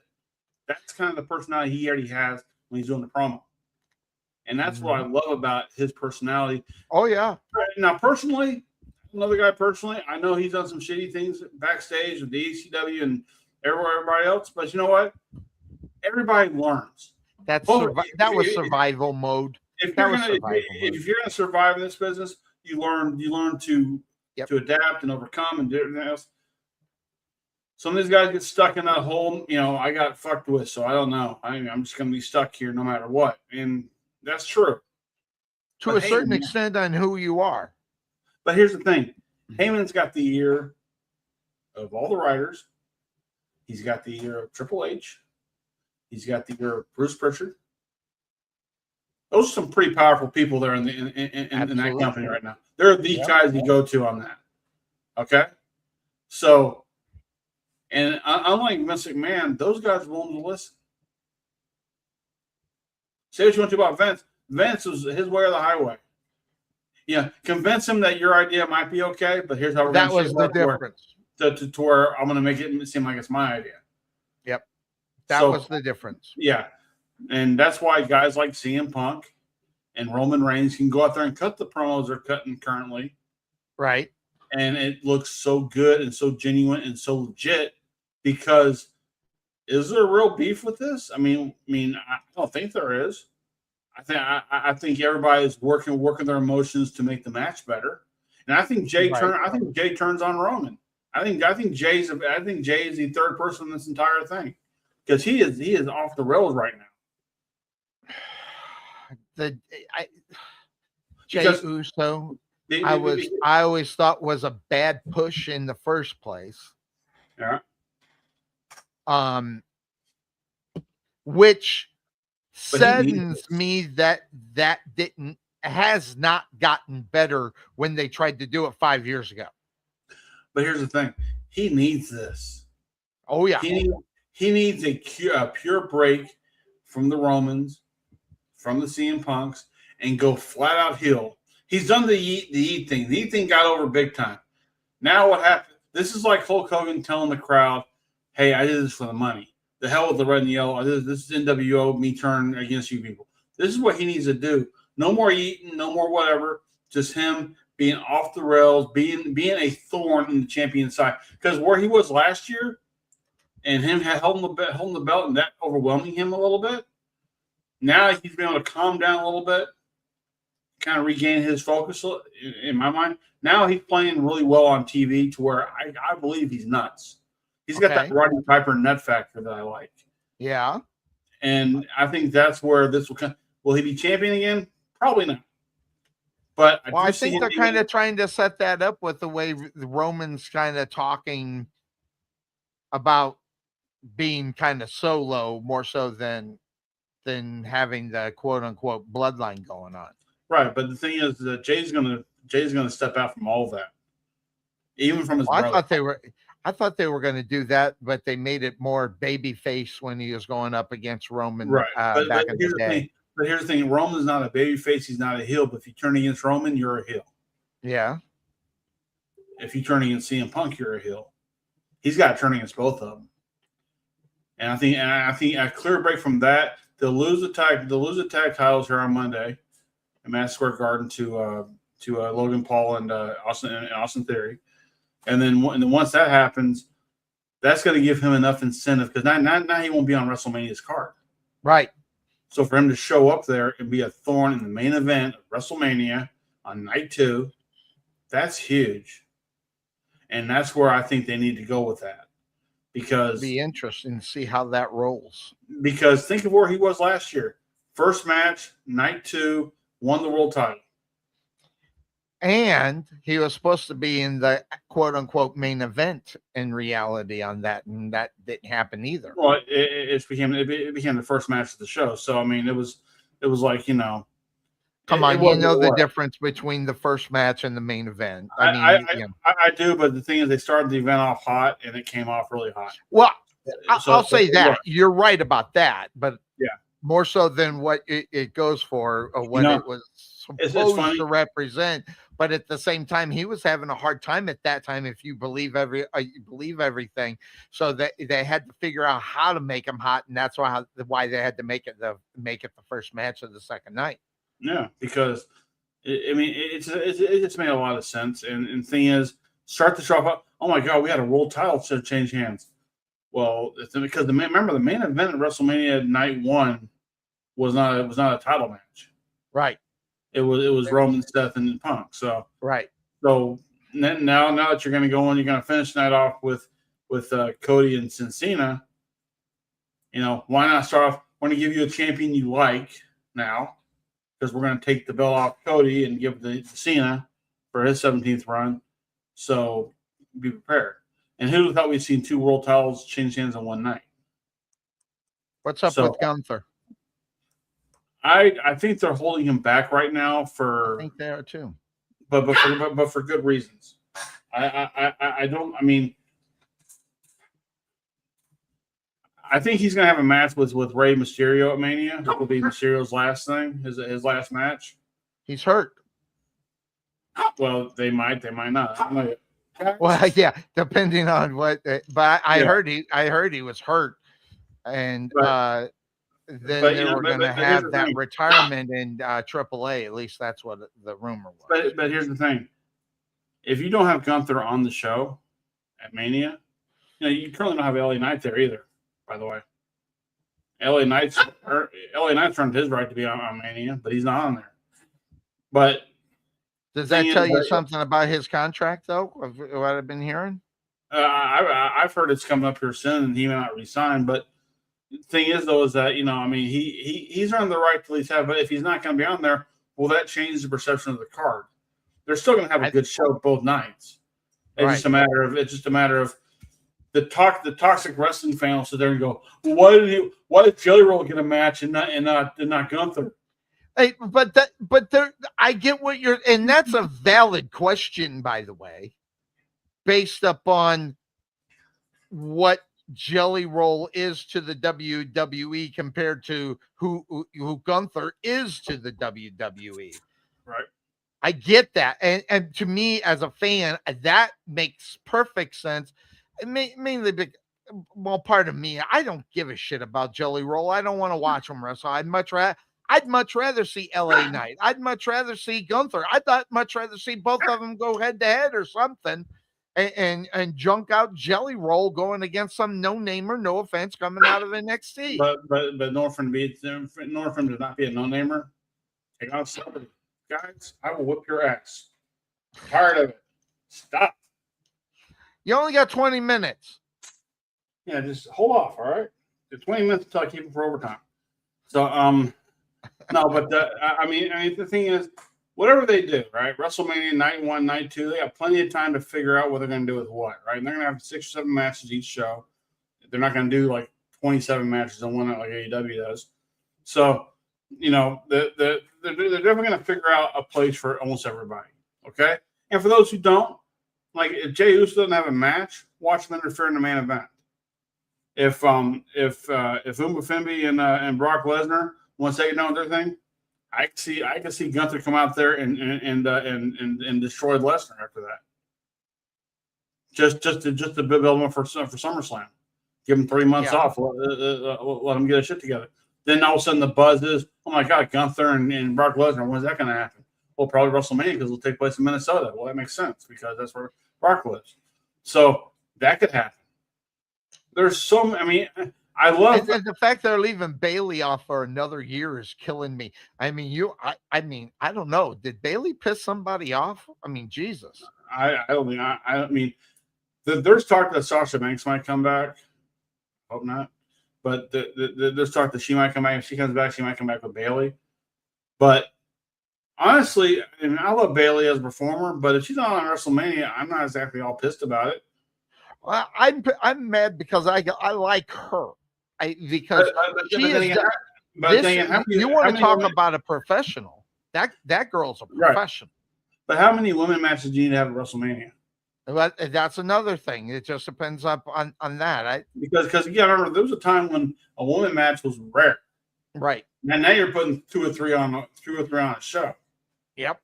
And then you got to be in the higher echelon on that women's side. Then who do you leave off for the men's side then? Because if you can't you're putting 2 or 3 women matches together, not every guy can be in those. So then there's 5. I mean, how many tag team matches are you going to put together? How many 6-man tags? How many? The best thing about every match makes sense nowadays. That everyone's just putting together. Guys, swear.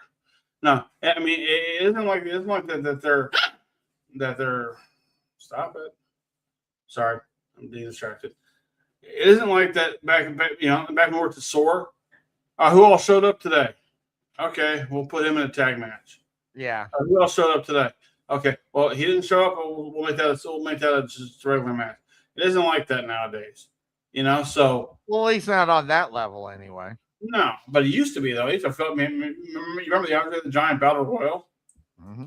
That was to get everybody on the roster a shot. Yes. That was to get the Big Show on Mania because you had no space for him. Well, now they're putting that on the Friday Night SmackDown. It's not even a thing anymore. Oh, isn't it? I thought last year it was on Friday. I'm almost sure. It was last year, but I think they've done away with it now, though. Did they bail on it? Yeah, because it means nothing. By the way, Baron Corbin's over in MAL or MLW or whatever the hell it is. I like him. I always liked him. I don't know why. I don't know why, but I like him. He never got over for me, so that's just my opinion about him. He was the first winner of the Andre the Giant Memorial thing. Did he win the first one? Was he the first one? If it wasn't the first, it was the second. But someone who won it shit. Find out who won the first one. Andre the Giant Battle. It's somebody. It's somebody that. Not. Okay, here we go. Okay, ready. In 2014, Cesaro won. 2015, The Big Show. 2016, Baron Corbin. There it was, third year. 2017, Mojo Rawley. That Mojo Rawley. Okay, I'll wait. There's more. 2018, Matt Hardy. 2019, Braun Strowman. 2021, Big E. They skipped a year. There was not a battle royal during the COVID year. Oh yeah. Then 2022, Madcap Moss. Remember that guy? I do. Matter of fact, I thought I saw him as an extra on one of the shows. I thought I saw him. Maybe. 2023, Ludwig Kaiser. I think he's underrated, by the way. He's very underrated isn't he doing the American? Yeah. He's yeah. Okay, 2024, Gunther. And of course, in 2025, Carmelo Hayes. Boy, it's amazing on some of the guys that they're missing on. and there some of them are on this list, of guys. Well, But I mean, I think they made Gunther win it to see if they can make that match relevant again. Well, they took the U.S. title off of Carmelo Hayes at SmackDown and gave it to Sami Zayn. So Sami Zayn has a spot at Mania. So him and Trick will go at it for the title. I'm not a Trick Williams fan. I wish I was. I want to. I don't believe him. Maybe that's it. I mean, I don't believe his character. I don't like the idea of them transitioning the belt through Sami Zayn to Trick when they could have just had Carmelo Hayes versus Trick Williams at WrestleMania. But I don't know how it was won. But if they haven't, if I'm wrong about this, I don't think I am. He's still a babyface. They really need to get Zayn back to that heel thing. So when Kevin Owens comes back, that's a big one again. Now they've gone at it 5 times in big matches, and they can pull it off because they're that good. But does Kevin Owens come back? That's a big question because he's got that Steve Austin type injury to where neck thing. Yeah. So, I mean, there's a lot that's going on. I mean, again, I love what WWE has done because let's face it, for the last couple of years, I could not predict who was going to win the Rumble.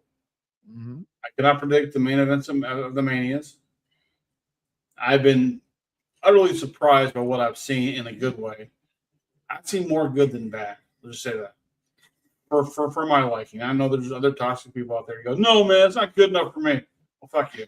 So, I mean, fuck you too. Don't worry about that.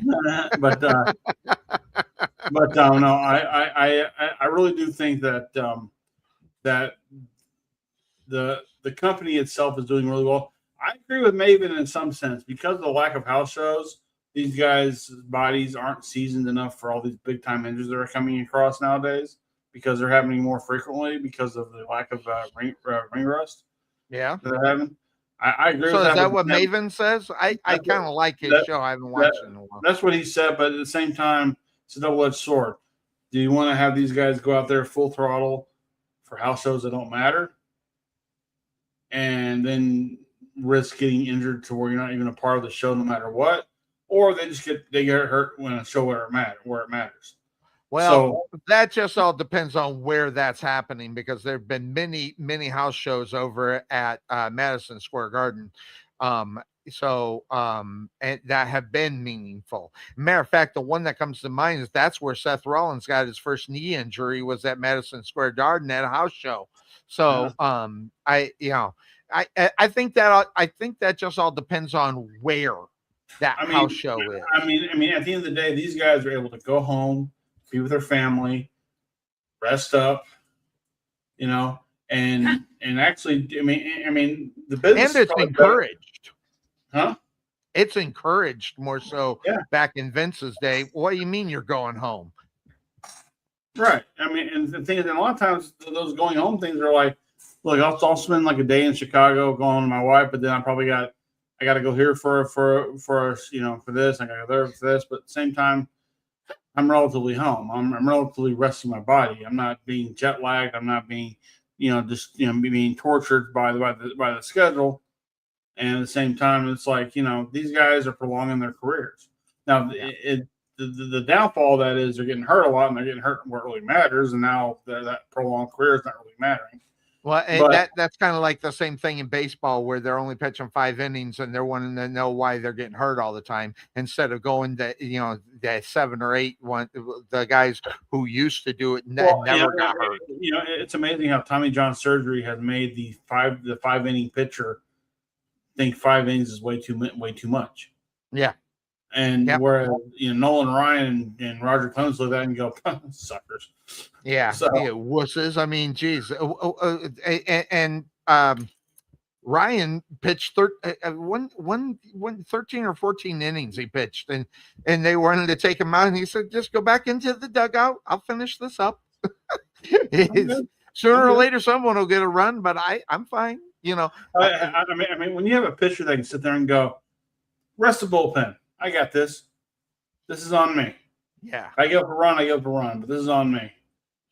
I mean, you don't have players like that in really in sports anymore because they don't want that responsibility of being at fault.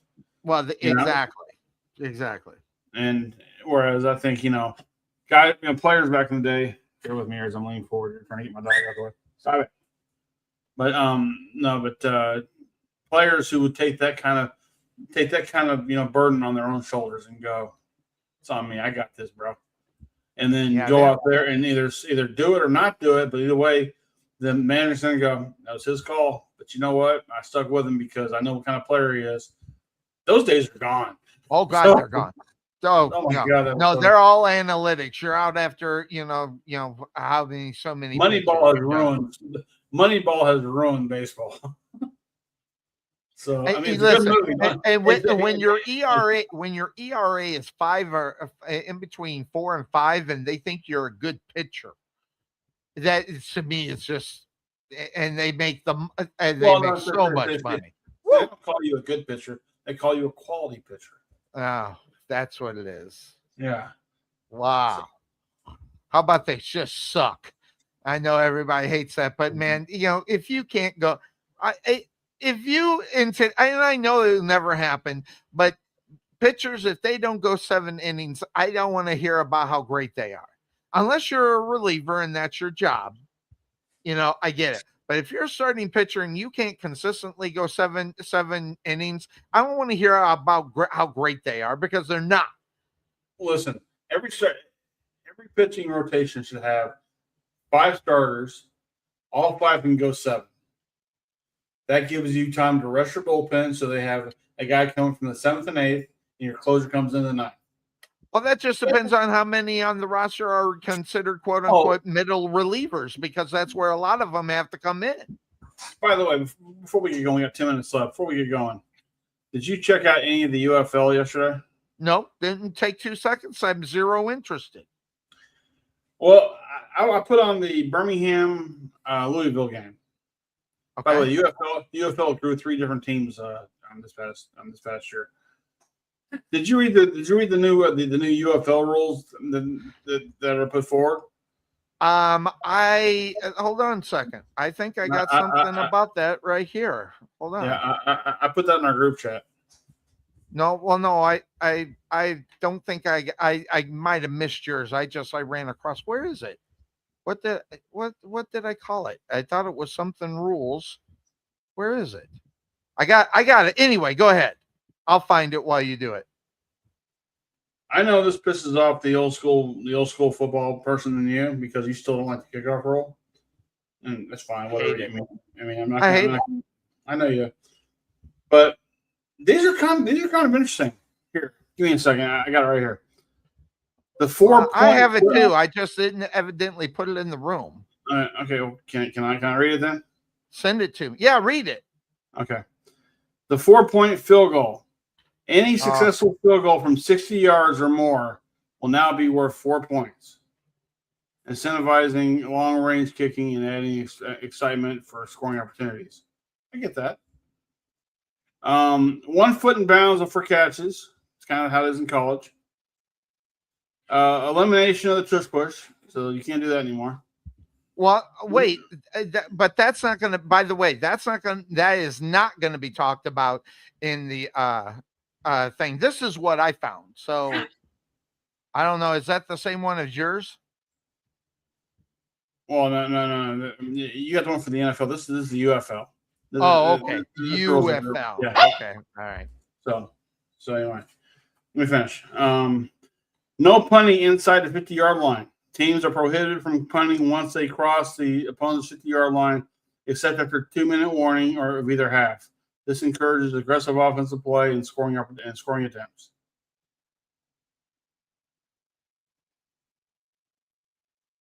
What do you think about that? That just gives more encouragement to kick the 60-yard field goal. That's all. Right, there's that too. So, again, that goes to the excitement part. Red zone penalties. The league has reinstated half the distance enforcement for penalties in the red zone, reverting to the rules similar to the NFL's current standard, which can significantly impact scoring opportunities. Okay. Special teams adjustments. The point after touchdown kick is back, allowing teams to opt for a 1-point conversion from the kicker, enhancing strategic options for scoring. The overtime rule and others. The UFL is also testing revised overtime rules and other gameplay adjustments to make the game faster and more fan focused, serving as a potential testing ground for the future NFL rule changes. That's where they test those. Yeah, why not? I mean, that's where they got the kickoff rule. So yeah, I know it's pathetic.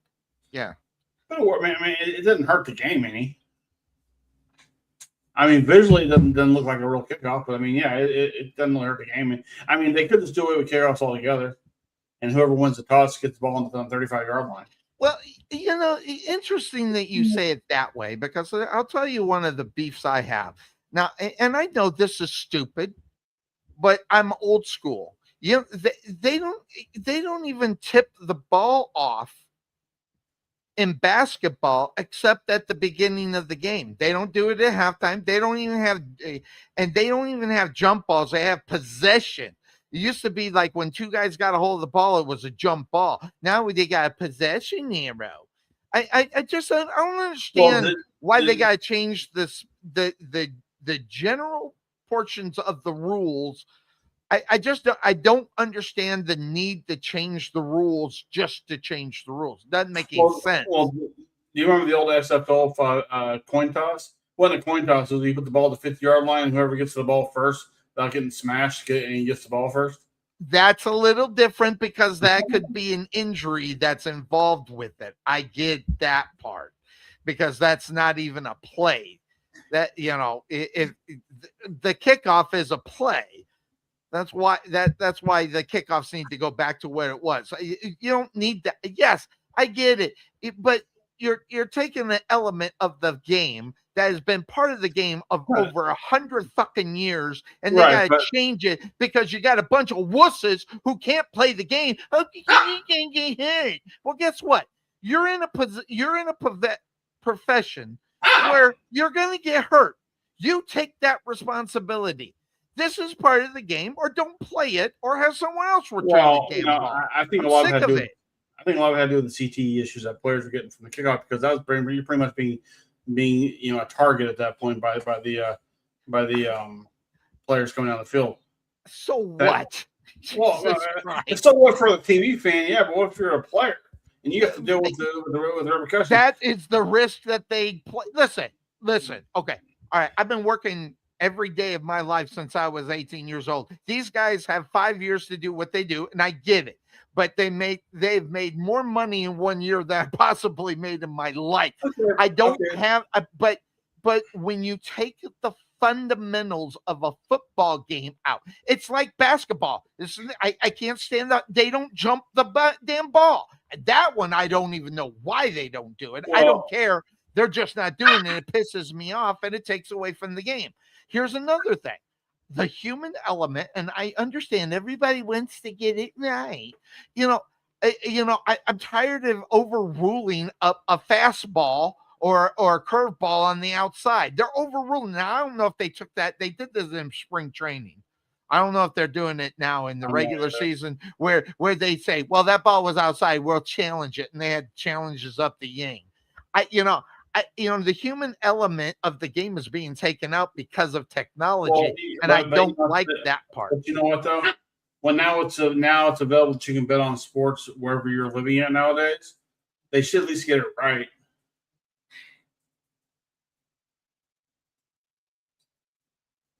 Shouldn't they? If you're I think they should work to get it right. But to eliminate it, by the way, interesting that you make a point right now. Right now, there's negotiations going on with labor, and a lot of it, and by the way, is getting it right. This is one of the things that's going on right now when they're trying to get the new collective bargaining agreement for the referees.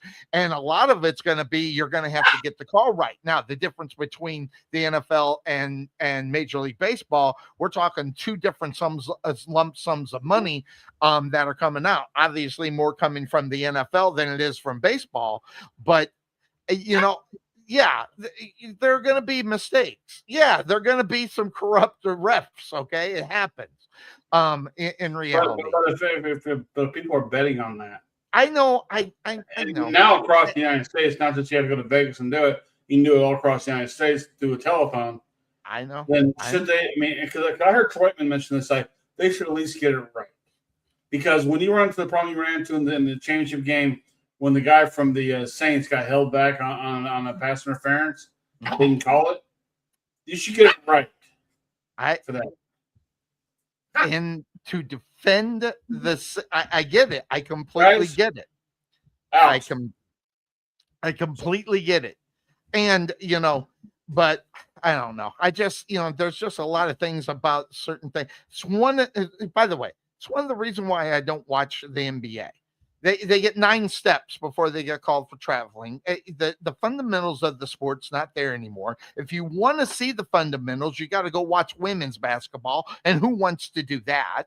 Or now the G League, enjoy it, but they still travel all over the place. Went to many Texas Legends games, and I was like, I can't believe I'm watching the walking that's going on and all that.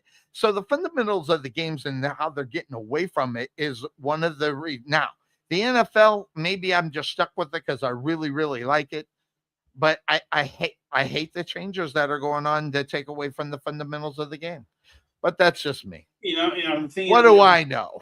If the changes, to me, the changes are really small considering my enjoyment of the game. I think because I still love to watch. I watched the UFL game until the third quarter. AJ McCarron is coaching the Birmingham team. I had no idea. He's coaching.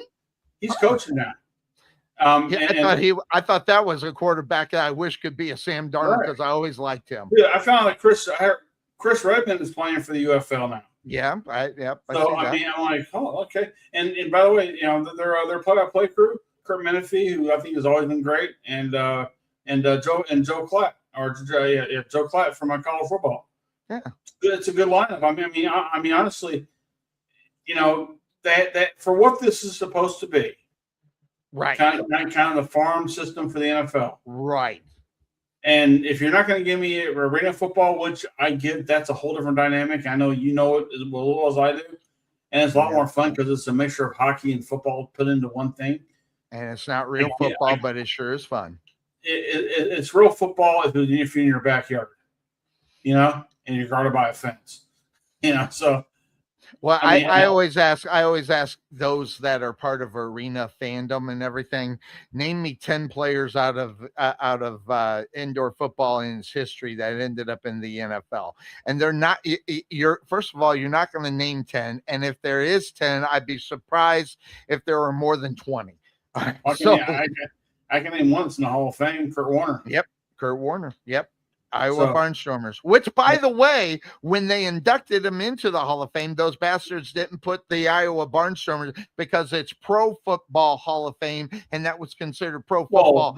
And so I sent them the new picture, and I put the logo on it where it should have been on the thing. Well, you think about it. Technically, Herschel Walker should get into the Pro Football Hall of Fame before he did the USFL. Well, yeah, and that's another. Listen, I'm telling you right now, Steve Young came out of the USFL. Steve Young, Reggie White. Yep, exactly. Kelly. There's a very long list of NFL players that came out of there. Yes, that made something of themselves in the pro. And if you want to know about those, check out Jeff Pearlman's book on that, which, by the way, is magnificent. If you get the opportunity, it's called something about the USFL. I forget what it is. It's a great book. And I haven't read it all. I've listened to it. And every time I listen to it, I can't stop it. I love that the Tampa Bay had a team called the Bandits, and Burt Reynolds ran them. I love that. Hey, man, Keyshawn Johnson was drafted by the Orlando Breakers in the show Coach when Coach went to the NFL out of Minnesota State. So Keyshawn Johnson. He wasn't drafting. He said, "Don't draft me because I won't come." Right. Do you remember the old TV show on HBO called First and 10? Yes. They used footage from the USFL to play for the California Bulls versus. And it was always the team wearing a white helmet. wearing a yellow helmet and yellow pants, and they were always like the Oakland whatever. And it was always kind of funny because for me, it looked. I love that show for what it was. I know it was stupid. Exactly. It it was funny because it's amazing how much of that really kind of came into fruition. Where you had an NFL player become a general manager, where you had a lady owner, where you had teams trading a football coach for a draft choice.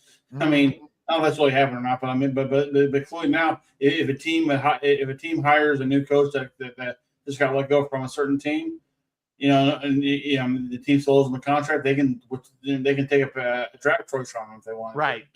So yeah, I mean, there's a lot of forward thinking on the TV show part. As goofy as that show was, and it was goofy. Coach was my hero as a person and as a father and everything. He's just my hero. He's just the All-American. But that was my second love. His daughter was my second love. Famous love. Claire Carey is her name. Which, by the way, she's on my friend. I talk to her every once in a while. She never called though. It was funny because I had a defensive coach in high school named Coach Schlegel. His son played for Ohio State named Anthony Schlegel. He was part of the whole Barbie Carpenter and AJ Hawk. His dad was my defensive coach. He'd walk around practice all day. All right, man. Today we're gonna do this. We're gonna do that. Yeah. Then you watch coach and that coach, Dauber, the coach on Dauber, who is Patrick on Bob SquarePants. What's the name of that show? He's Patrick on that show, by the way. Just in case you doesn't know. Yeah. What's it? SquarePants. What is it? SpongeBob SquarePants. SpongeBob SquarePants. That's what it is. He was that. Now, by the way, and I never watched the show. I just knew that he did Patrick. So yeah, I listen. I maybe have seen parts of it because I was walking in the room when my kids were watching. Hey, look, I'm not gonna lie to you. We all watch shows that we have. Dude, I'm a big fan. I've got guilty pleasures. That's the reality TV. Listen, I love the Muppets. Okay, I love the Muppets. I went back and watched that. I watched the 2011 Muppet movie that came out. That still made me cry. I don't care. I love that movie. So I mean, what in that one did Miss Piggy tell no to Kermit for his wedding? No. They introduced a new Muppet called Walter, and he was like dressed in the suit and everything else, and had Jason Segel and Amy Adams in it. And I do. Now that you say that, I remember. It was, they go back to California. It's funny how that I'm actually assumed that Muppet Studios was in California when they actually filmed it in London. Yeah, but don't worry about that. But don't worry about that. Yeah, no. But they go there and they get the crew to try to raise $10 million for otherwise they're going to lose Muppet Studios. And I'm like, this is still good. I don't care. I don't care how old I am. You can never get tired of the Muppets. Sesame Street's one thing. See, there you go. There's just Sesame Street and the Muppets. The Muppets interacted with adults on an adult level. Yeah. There's a clip I found. It's from one of the old Muppet shows they had of not too long ago. Miss Piggy is sitting there having dinner with Billy Crystal, and she reenacts. I don't know. I just seen that. Is that recent or something? I just saw it today for the first time, but instead of faking an orgasm, she's faking a sneeze. Yeah. And gotcha. Because you got to play within the Muppet boundaries, right? So it's like, you got it's still genius. It's still genius. I mean, I go with it. Yeah, that is fine. All right, now I gotta go because I gotta move. I got some cars. I gotta move my car so somebody can get out. And but we'll do this again. I'm not sure what time. We'll find out from Cuervo if he makes it. If not, we'll shoot it at this same time just to let you know because that just works out best for me. And it's all about me. So that's the way it is. So so be ready for that. But hey, while you're at it, go check out the World of Trey on YouTube. Go see my interviews. I got another one coming up here on Tuesday and Thursday. It's a part 1 and a part 2. And I got some reaction videos coming out there and some reviews and whatever else. And we take clips from this show and put it on there as well. So, you get a little bit of football and wrestling talk on there as well. So we talked enough about some of that today. So, Cool beans. Yeah, I had some football stuff and we didn't do any of it. So, all right, we got to do it. We are out of here. Everybody have a good one. Check you next week here on the Couch Potato Sports Show. For Trey Mack, the Podfather, I'm Sonny Clark, the hardest working man in sports radio. I'm out of here, everybody. Bye-bye.